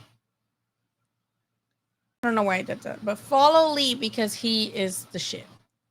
And yeah, I don't know what's up with that. I don't know why I don't know why YouTube does that. Some of it is cool because some of y'all be saying the dumbest shit. And I'm glad YouTube fucking doesn't let you guys come up on the chat. What fights I'm going to? I'm going to Pacquiao versus Spence for sure. I already got my hotel booked. I already got my tickets. So that I was thinking of going to the Fury versus Wilder one, but you know that got canceled. So for now, just that one. UFC fight Nick Pope versus Pereira, the backflip on Mount. Oh, I saw that. Yeah. I people were like, "Is that legal or something like that?" Again, Lee Girls Boxing for some good boxing takes. I think Floyd will eventually fight Jake Paul because Conor McGregor might be done. Fuck it, you already fought. What's his name? I don't know their names. I just call them the Paul brothers, right? One's Jake Paul and the other one's what? Dustin Paul? No, Dustin's the one from last night. Jake Paul and what's the brother's name? He just fought Mayweather. Why don't I know what his name is? Logan Paul.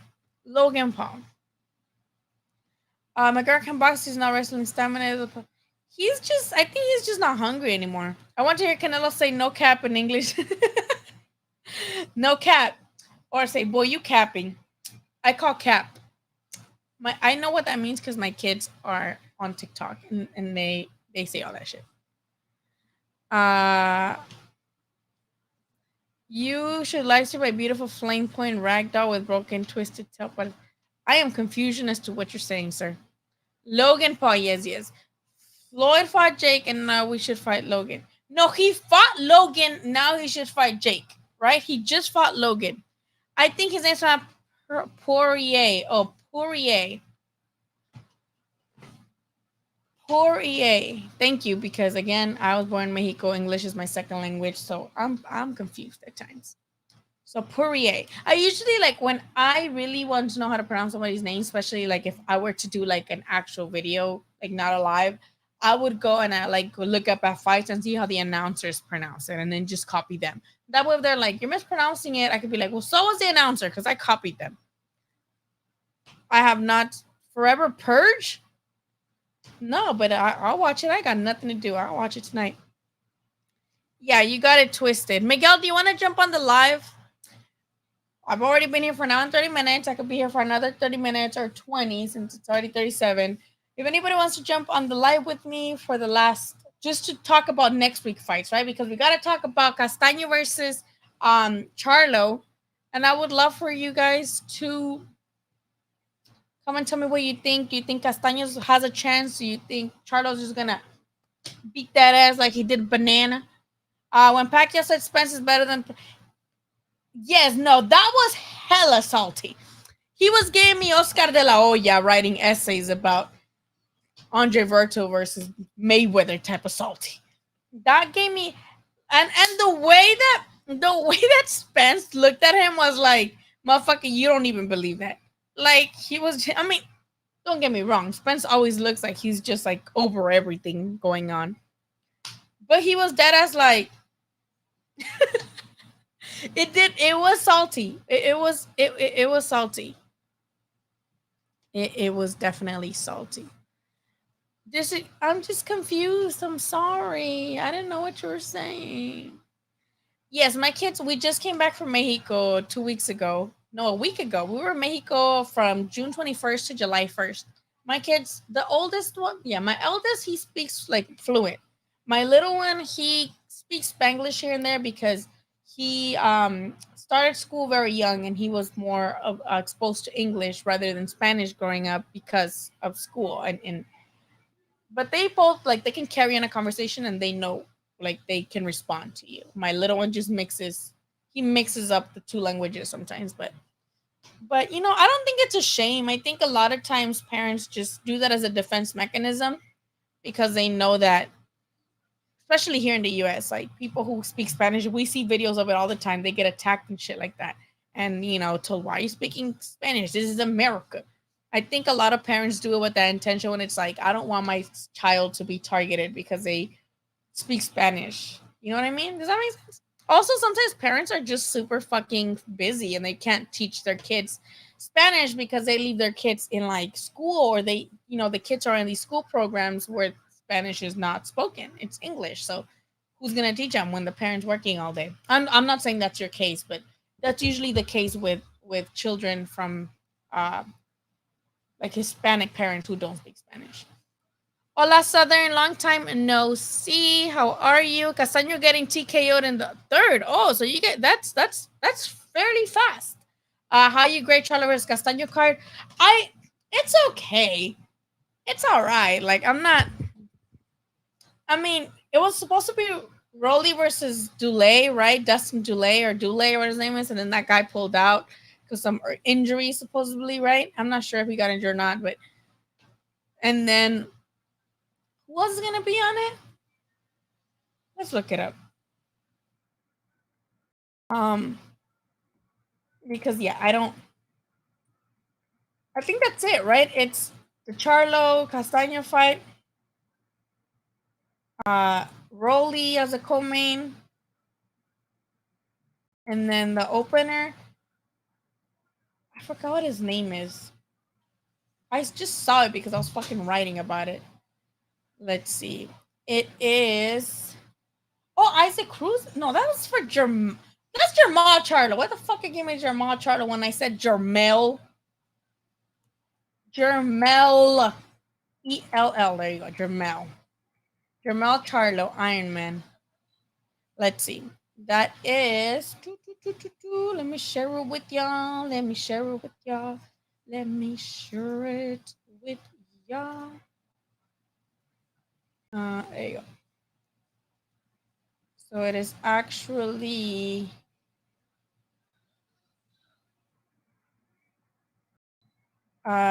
Yes. Oh, hold up. What? The whole card not on here yet. Mortazalia, remember him? He's a good super welter guy. He's that guy that they say looks like Triple G. He's fighting Kiari Gray. Javier. Yeah, the whole card is not on here. I don't know why the whole card not on here. Maybe we could go on pbc.com. And we could see. There it is. This guy is no longer this guy. Oh, Vidal versus Alim, yeah. Emmanuel Alim and Amilcar Vidal. So this is it. I mean, it could be better, but it's not bad, right? Could be better, not bad at all. It's not bad. I'm gonna still watch it though.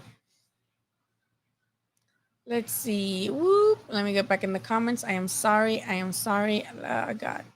Charlo versus Benavides. That's the big Charlo. That's 160 Charlo. The one fighting now, it's 154 Charlo. How you grade Charlo versus Castaño? Oh, I just ran that.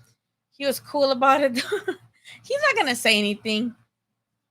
I bet Zurdo would win TK on the fourth, and I came up on $400. Woo! That's a good winning. That's good profit. I believe Castaño is very live dog. His volume punching could be a nightmare for Charlo, who tends to fight in spurts, but explosive spurts. Yeah, that's the thing about Charlo. He's also one of the types to fight in spurts, but he just got a different type of power that sends these motherfuckers on their ass when he does fight in those spurts. Castaño does have a lot of volume punching, but again, that can also give him kind of, leave him more open for Charlo's counters, right? But I think he is a live dog too. I think he did great against Lara, which not a lot of people can say, right? I think he did great. Obviously, it was a fading Lara, but he's done good. I just think it's going to be because Charlo has the advantage too, not only because of power, but because he has faced a better opposition. Charlo has just faced a better opposition. Charlo not ready for Benavides after. That's 160 Charlo. But yeah, I mean, he doesn't have to move up, but I feel like people expect him to move up. especially if he's not going to be fighting the other guys at 160. So maybe Zurdo is better than Ramirez. Zurdo isn't that what? What? Ramirez and Zurdo aren't that the same thing? They're the same thing, no? What are you talking about?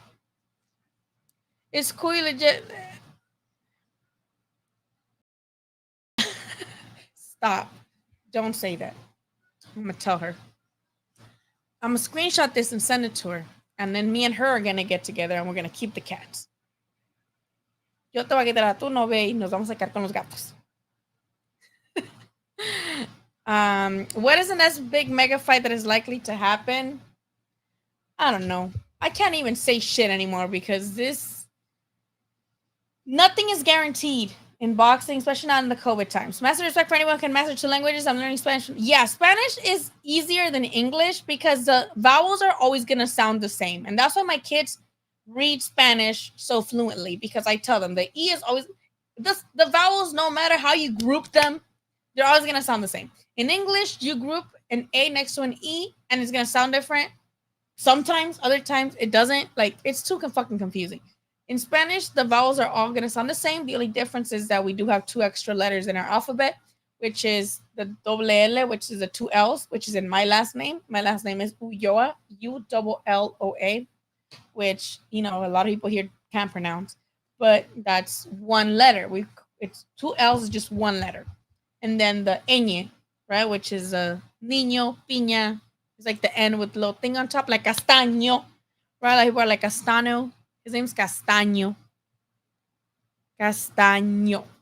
Pacquiao and Canelo, same size. What do you mean same size? If they were to be the same size, I think I would choose Pac-Man because of the volume punching and his very fast hands. If they were the same size. Yeah.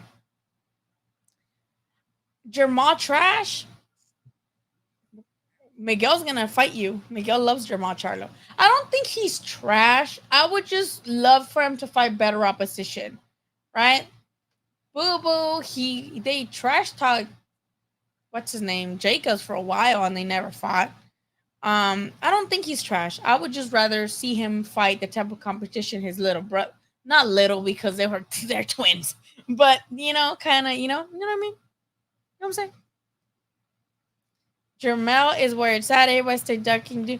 Jermell is done better. I feel like that's why I really love this unification, this fight for Undisputed, because you got Jermell who captured his belt, then unified, and he fought good opposition to get there, right? Jermell's been fighting very great opposition for his division, and he fought Banana, right, for unification, and then is now straight going to become to try to become Undisputed. Same thing for Brian Castaño. Brian Castaño was a WBA interim champ for like a while, and since he was fighting in Argentina, he defended that in like France, right? And then he dropped that belt when he got a draw with Lara. That was also for the WBA interim, and then he fought Patrick Teixeira, right? For his, well, he fought that other guy, I can't pronounce his name. Tom, what's his name?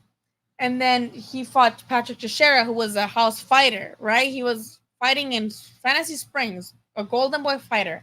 And he beat him. And instead of being like, I got this belt now, and I want to be champion for a long time. And I want to still be called champion. So this is my belt, and I'm going to defend it against who the fuck knows who forever. No, he went straight to trying to unify, to become undisputed and get the other belts. So I gotta give him props for that. Like, I really do gotta give Castaño props for that. So I really like that. I really like that from both of them, that they're kind of just going at it, you know? The whole damn included Pinchy was. It's okay, you know. Rolly, his last performance was Rolly has had bad luck, because didn't this happen in his last fight? He was supposed to fight that guy called Justin Paldo. I interviewed that guy. And the guy came in like 5 pounds over the weight limit, and they had to call the fight off. And Rolly fought that Avery Sparrow dude who was definitely not in shape, definitely looked like ass, and Rolly won easily, right? And then with this guy, he trained for that Dustin Delay kid, and then now he's fighting, I think, another guy who was in the undercard for this same card. Supers, I have not kept up with that. I don't even have cable. I still watch reruns on Hulu. I still rewatched the Tony Harrison Jermel. Dude, yes, I was second row for that. That was here in LA. The press conference was here in LA, and I was literally second row for that. When when Harrison told Charlo that he could tell that he was getting beat up by Jamal because that's like he could tell that he was the one that got bullied by him. We were all like, like he did not just say that. Like we were, oh my god, it was, and he's like, oh you, what? When I interviewed her, someone says like, hoe, like bitch ass hoe or something like that, and I was just like, oh my god, like why would you say that? Like he was so, like, it was just hard not to laugh. It's not, apparently it's going to Rome. It's going straight to the Pope. You guys are so rude. Oh my god. You guys are so rude. Do you watch Shakur Stevenson crying too? I had never seen that Shakur Stevenson crying video. I've seen the pictures that the memes people make with his like, and but I never seen the actual video. In the last fight on Top Rank, they played it. I was like I thought he would just cry, right? Like, okay, he's crying. But like when he's like, I don't like to lose, like that shit. I'm like, okay, no wonder people make fucking memes about this shit. Like, oh my god.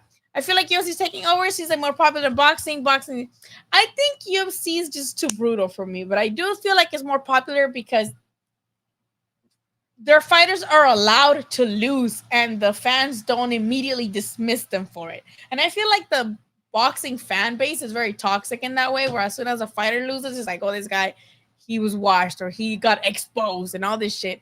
And UFC motherfuckers don't do that. Look at Conor McMuffin lost and his fans are still like, he was winning that, right? Like, it's just, are you related to Cardenio Trout? There's not a lot of Ulloas in the world, but I don't know. I might be. That's funny. No, but no, because he's from Chile. From my dad's side, yeah, that's my dad's side. From my dad's side, I'm who you are. From my mom's side, I don't even know what I am. But we're just a product of colonialism. Spanish is alien to us. We do not. Oh yeah, yeah. That's probably the hardest part about learning Spanish. That it's everything is gendered, right? Like la taza, it's like feminine for some fucking reason, right? El micrófono, and here just the el is masculine, right?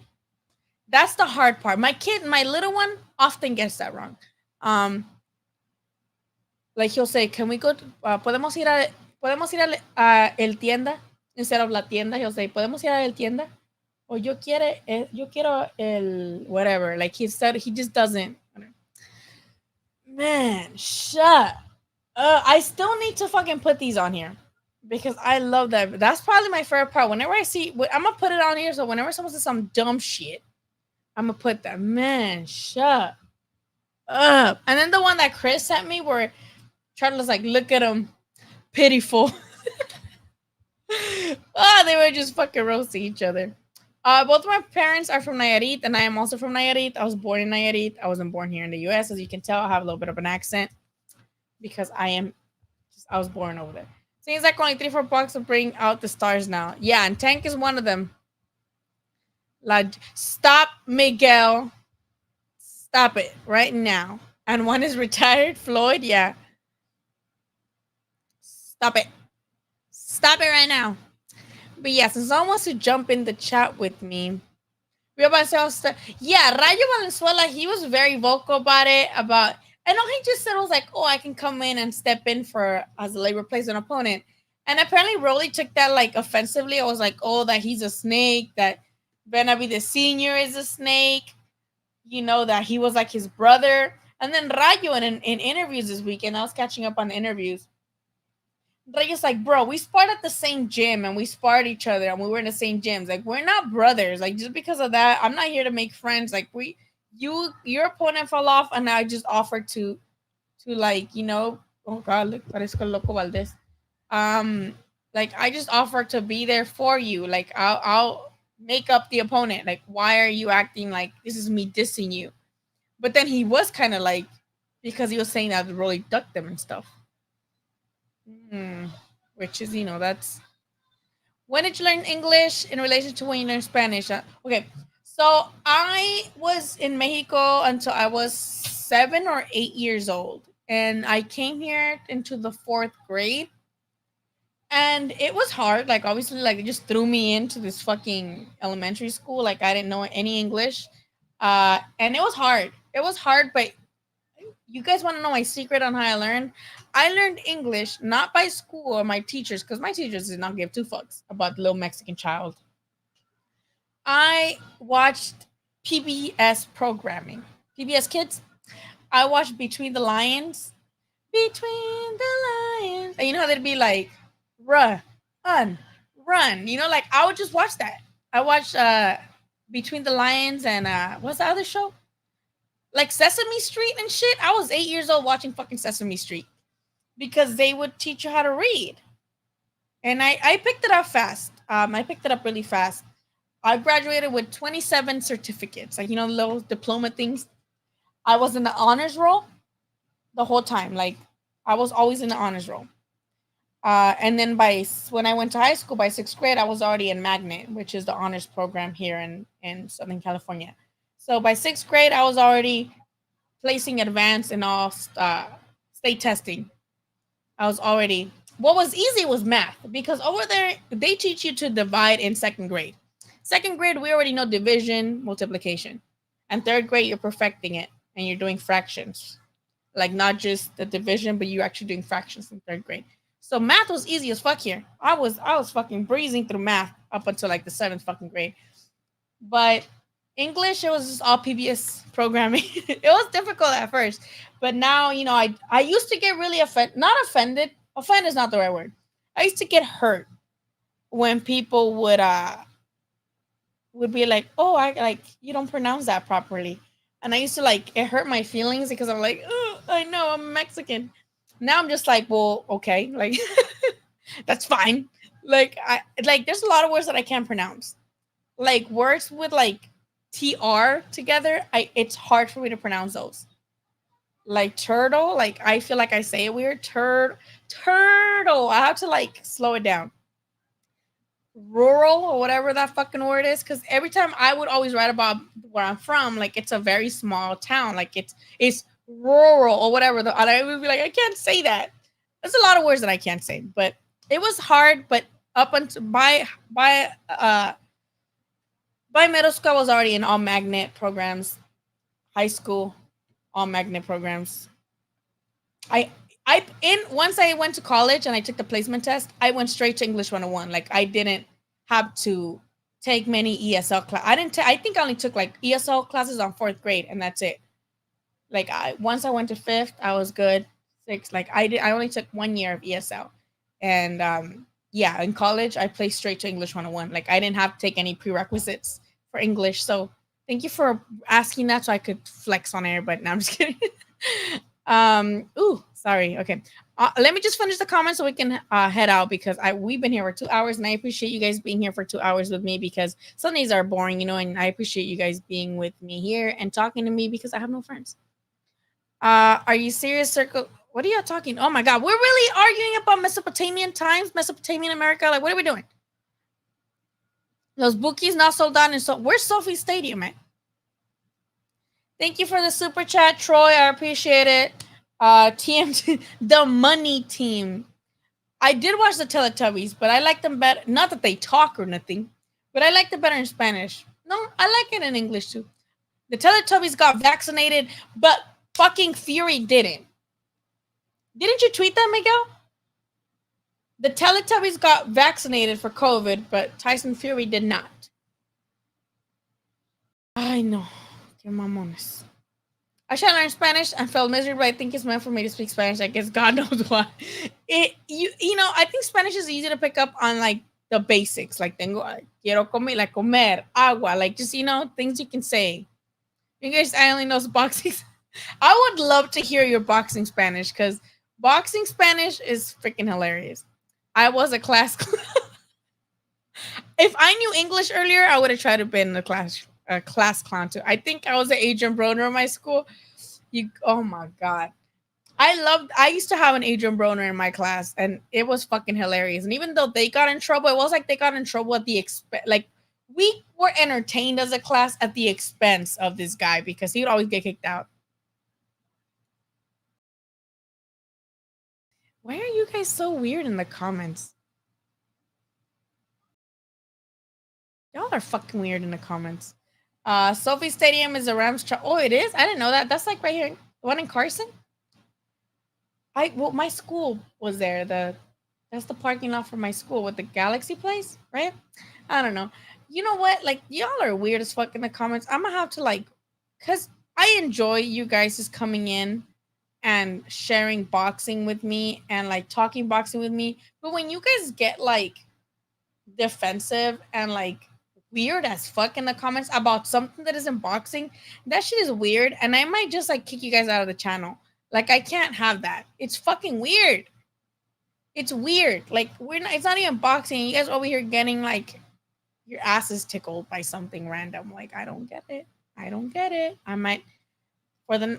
I'm just gonna let you know. I'm just gonna leave it alone for today. But for the next time, if you guys are, you know, if you're getting this worked up about some random ass shit, that doesn't include boxing. Like there's an open space, there's a safe space, right? It's an open for discussion. But when you guys get that, we don't even get that out of pocket about boxing. We all got different boxing opinions, so I don't get what the hell y'all talking about. I was about a class clown, was talking about more. I've always been anxious. I can't be like, I can't, I can't like be the attention. I don't want anybody to perceive me. Oh, thank you, Cooley. I appreciate you so much. Especially you're always on here. You guys are always on here. Yeah, I don't ban anyone, but doesn't mean I invite you guys to act that fucking stupid on here. Like it's not that deep. Great show. Thank you. Oh my god, Lee. Like I mentioned, everybody go on Lee's Twitter because it is great. And I do give Castaño a chance. By the way, guys, I do have an interview with Castaño. Castaño's dad, I mean. It was funny. I was supposed to get an interview with Castaño and I was there, or we're there, or whatever. And then this guy comes and is like, hey, like you gotta go already. You're late for your recovery because he has to do like massages and recovery and shit. And he's like, oh, Argentinian accents are like hard for me to understand because when they talk fast, right? Like when they were talking fast. And he's like, oh no, mira, no, es que, oh no, pues no sabía que tú ibas a venir. And I was like, oh no, it's okay. I'm like, I talked to him like, and I got audio from him. So that's what I need for my interview, which is fine. But I did interview his dad. So if anybody wants to go to the channel and see that interview, I did translate it myself. Like I did translation in English. So just push the captions button, and the translations, the captions will be in English, even though the interview is in Spanish. So I asked him about, his chances with Charlo and all of that. So I do give him a chance, but I just think ultimately Charlo's just way too strong, and he does have the better resume, which has the better preparation. I'm gonna have to make you guys some make you a moderator and pay you in beers. No, in Fat Tuesdays in Vegas. Let me know if anybody's going to Vegas because I'm gonna be there for Pacquiao Spence, and I'm trying to get fucked up. I'm trying to fucking crawl back to my room. I'm trying to crawl back to my room. I'm trying to play at the gambling tables at 3 a.m. like Keith Thurman did when he was supposed to be resting to fight Pacquiao the next day. That's what I'm trying to be doing. Yeah, I am. I'm gonna next time I see Eddie Hearn, I'm gonna be like Eddie Hearns. Hi, Eddie Hearns. Let me translate one post-fight interview. It doesn't even have to be a televised one. It could be one just right there in the arena. It can be one just, a little cupcake fight where the guy doesn't speak English. Let me translate, and I'll show you how it's done, bitch. The one that pissed me off the most, I'll wrap that up because it's already been over 2 hours. I'll wrap it up. The one that really pissed me off was when at the end of Chocolatito versus Jafai, they had a random guy translating for Chocolatito. And the guy, Chocolatito's like, oh, yeah, yeah, yeah, blah, blah, blah, Jafai. And the guy was translating, but every time Chocolatito would say Jafai, he would just like be like, what the fuck?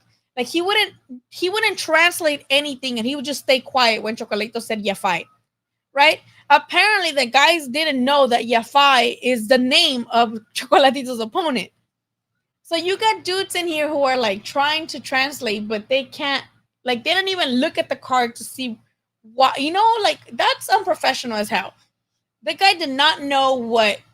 The guy didn't know that Yafai was not a word, but the guy's name, like his opponent's name. Thurman with short hair is even more washed. The Pacquiao fight is on August 21st. August 21st. I will be there. I'm not. Oh yeah. Hey, let's get a beer, Cooley. Let's get a beer. Message me on Instagram or Twitter. Let's get a beer. Let's get a beer. The famous Jesus translator, Jesus. The one that pissed me off too. Never mind. With Canelo and Triple G. You know, when you know how Eddie Reynoso talks to Canelo, he's like, "Así es, cabrón, eso, cabrón," right? He was saying, and the guy translated to, "That's what I'm talking about, bitch." I'm like, cabrón does not translate to bitch, especially not in that context that you put it. Like, that's what it is, right? Like, they need somebody who grew up in Mexico so they can translate to the proper context. Because sometimes translating something exactly is not going to give it the real translation. Because yes, you're translating the word by word, but in Spanish, there's words that actually mean something else when you're trying to say it in a specific context, right? So when he's like, "Oh, así es, cabrón, así te quiero, cabrón," he's like, "That's what I'm talking about, bitch." That's what the guy translated it to on fucking on HBO. Like, he did not say that. Like, what are you talking about? I think I don't know. I don't know. Yeah, I love us. Oh my God, Bernardo Suna is an amazing sports journalist.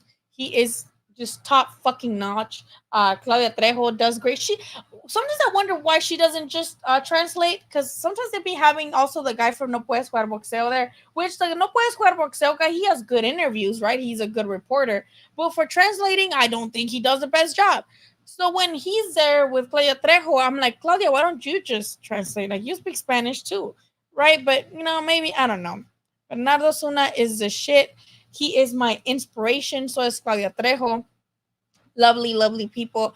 But the other ones, I'm just like, y'all need to fucking get it together, man. So maybe I'll shoot my shot with Eddie Hearn. Until then, I'll see you guys for the next live. I'll probably do one if on Wednesday the earliest, but probably on Friday so we can get into more of into the card for the weekend, right? And get our real predictions. And I'm sorry for those barely tuning in.